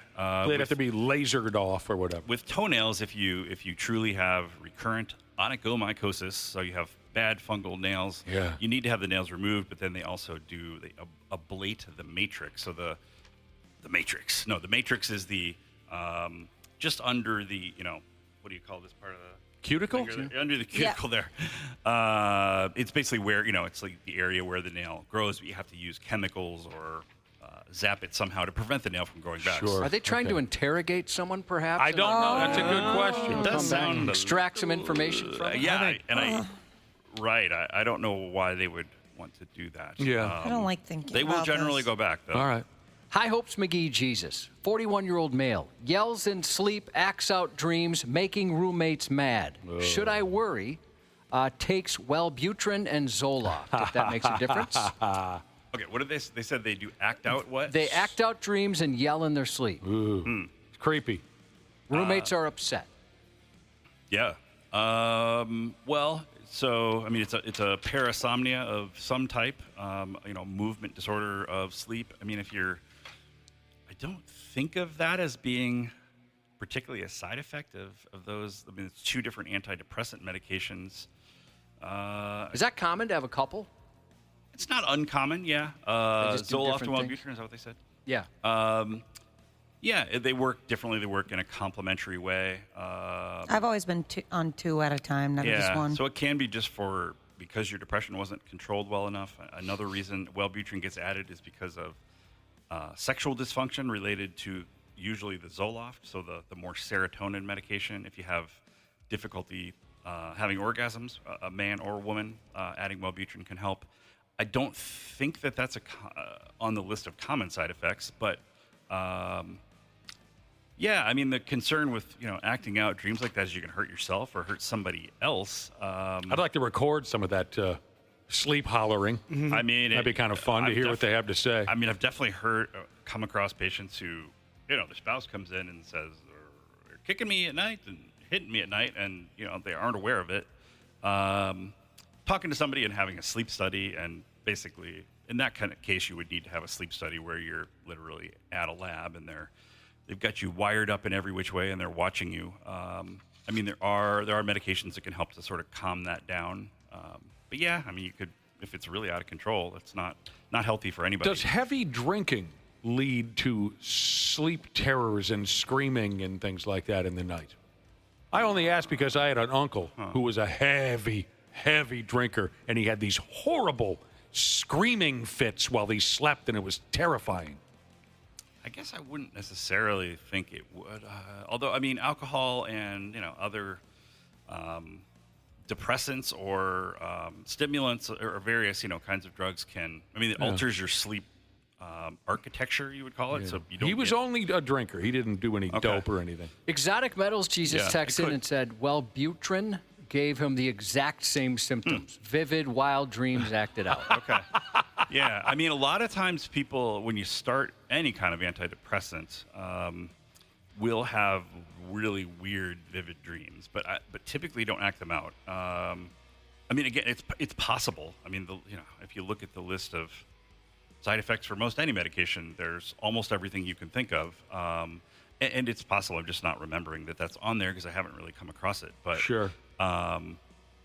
Yeah, and if it seems like it correlates with when you started Wellbutrin, then maybe a good reason to either cut back or stop that, unless it's really dramatically affected your depression or your side effects from your Zoloft. But it'd be tough to live with a sleep screamer. Yeah, definitely. Yeah, for sure. I mean, it would be. There would be some fun, but if it's interrupting, your own. Dr. P, here's a guy who's grown skin tags in his nose. Oh. Says, I've been noticing new skin tags in random places across my body, the weirdest one being inside my nose. That is, that doesn't sound like skin tags to me. That's a booger. It could be a booger. I'm not trying to scare anybody, but I once did know a guy who got cancer up in his nose. Well, I mean, I guess that's what I'm. Yeah, because usually skin tags, I can't think of any situation where they really grow on mucosal tissue. So inside your mouth, inside your nose. It's on the surface of more epidermal skin that it gets irritated, usually by clothing. Or just rubbing of some type. So it's usually the neck. It's kind of for women under the bra. It can be along the back, especially bra line. Yeah, I would say that sounds like something different. Whether it's polyps, I mean, it depends where he's talking about. I mean, HPV, it's like it can cause oral cancers. And yeah, you absolutely want to get that looked at. I would not. It might not be a skin tag. I would not assume it is a skin tag at all. Sure. there's some weird sort of, or not weird, but just unusual conditions where you can grow unusual skin growths in various parts of your body, and it could be something like that. Mm-hmm. But when you blow your nose, does it kind of go? Whoa, whoa, whoa, whoa, whoa, whoa? It might. But yeah, I get that checked out. We definitely don't want to assume that is skin tags. Let's not assume any damn thing. Here's a guy who wants to know if it's okay that he drinks a lot of NyQuil. Try the ZQuil. Maybe be careful with what's the difference? Intake of large quantities of cough medicine. Well, NyQuil is like actual cough medicine, but ZQuil is a sleep aid. Oh. What's a ZJ? A sleep aid. ZQuil is a sleep aid. Yeah, I if heard you what don't you know, said. you can't afford it. That's right. It's a joke. Oh, sorry. It's from Over a my head. documentary. It's called Beer Fest. Yeah. Take it easy on the NyQuil. Yeah, take it easy on that stuff. Dr. P, well done, my man. Thank you. And, one quick thing on the pregnancy tests. So I was actually wondering, so a pregnancy test, as many tests like that, whether it's COVID, they have a control line and then the test line. Basically to tell you whether the test is working. So that's probably a good indicator of whether the test is still valid. Again, probably go buy a new one. But basically the control line works by measuring excessive amounts of the same amount of stuff you're trying to measure for the test. So it's a little confusing, but it is measuring the test's ability to measure what it's supposed to. Oh, so, all right, yeah. So if the control line doesn't light up, the test is absolute junk because that means it's just outdated and not working.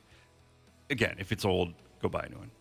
You'd make a great daddy, I think. Thank you. Yeah. I would give very good advice. Yeah, definitely, 100%. See you in a couple of weeks, Dr. Take care. Thank you. Thank you to Papa Shot Jesus for the heads up. The Cologne Fire Department is hosting their annual steak fry this Saturday from 4 till 7, only $20. Shout out to Rice County Bushlight Jesus and his wife. They welcomed their baby girl Lacey to the Sisterhood. Congrats. Best of luck to Candy Jesus having some surgery this morning. Good luck to Loss Prevention Jesus on today's internal theft investigation. Happy 16th to Hunter, and good luck on your driver's test today from Dad. Happy 16th to Kenzie from Electrical Jesus.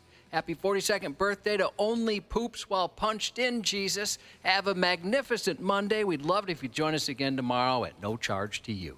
The 93X Half-Assed Morning Show. You gotta be kidding me. Who greenlit this garbage? The 93X Half-Assed Morning Show. Well, there's my beautiful podcast, people. Everybody good? All right, great to hear. Thanks, as always, for listening to the podcast. And, of course, thanks to our friends at Standard Heating and Air Conditioning for making it all possible. Can we believe it's April already?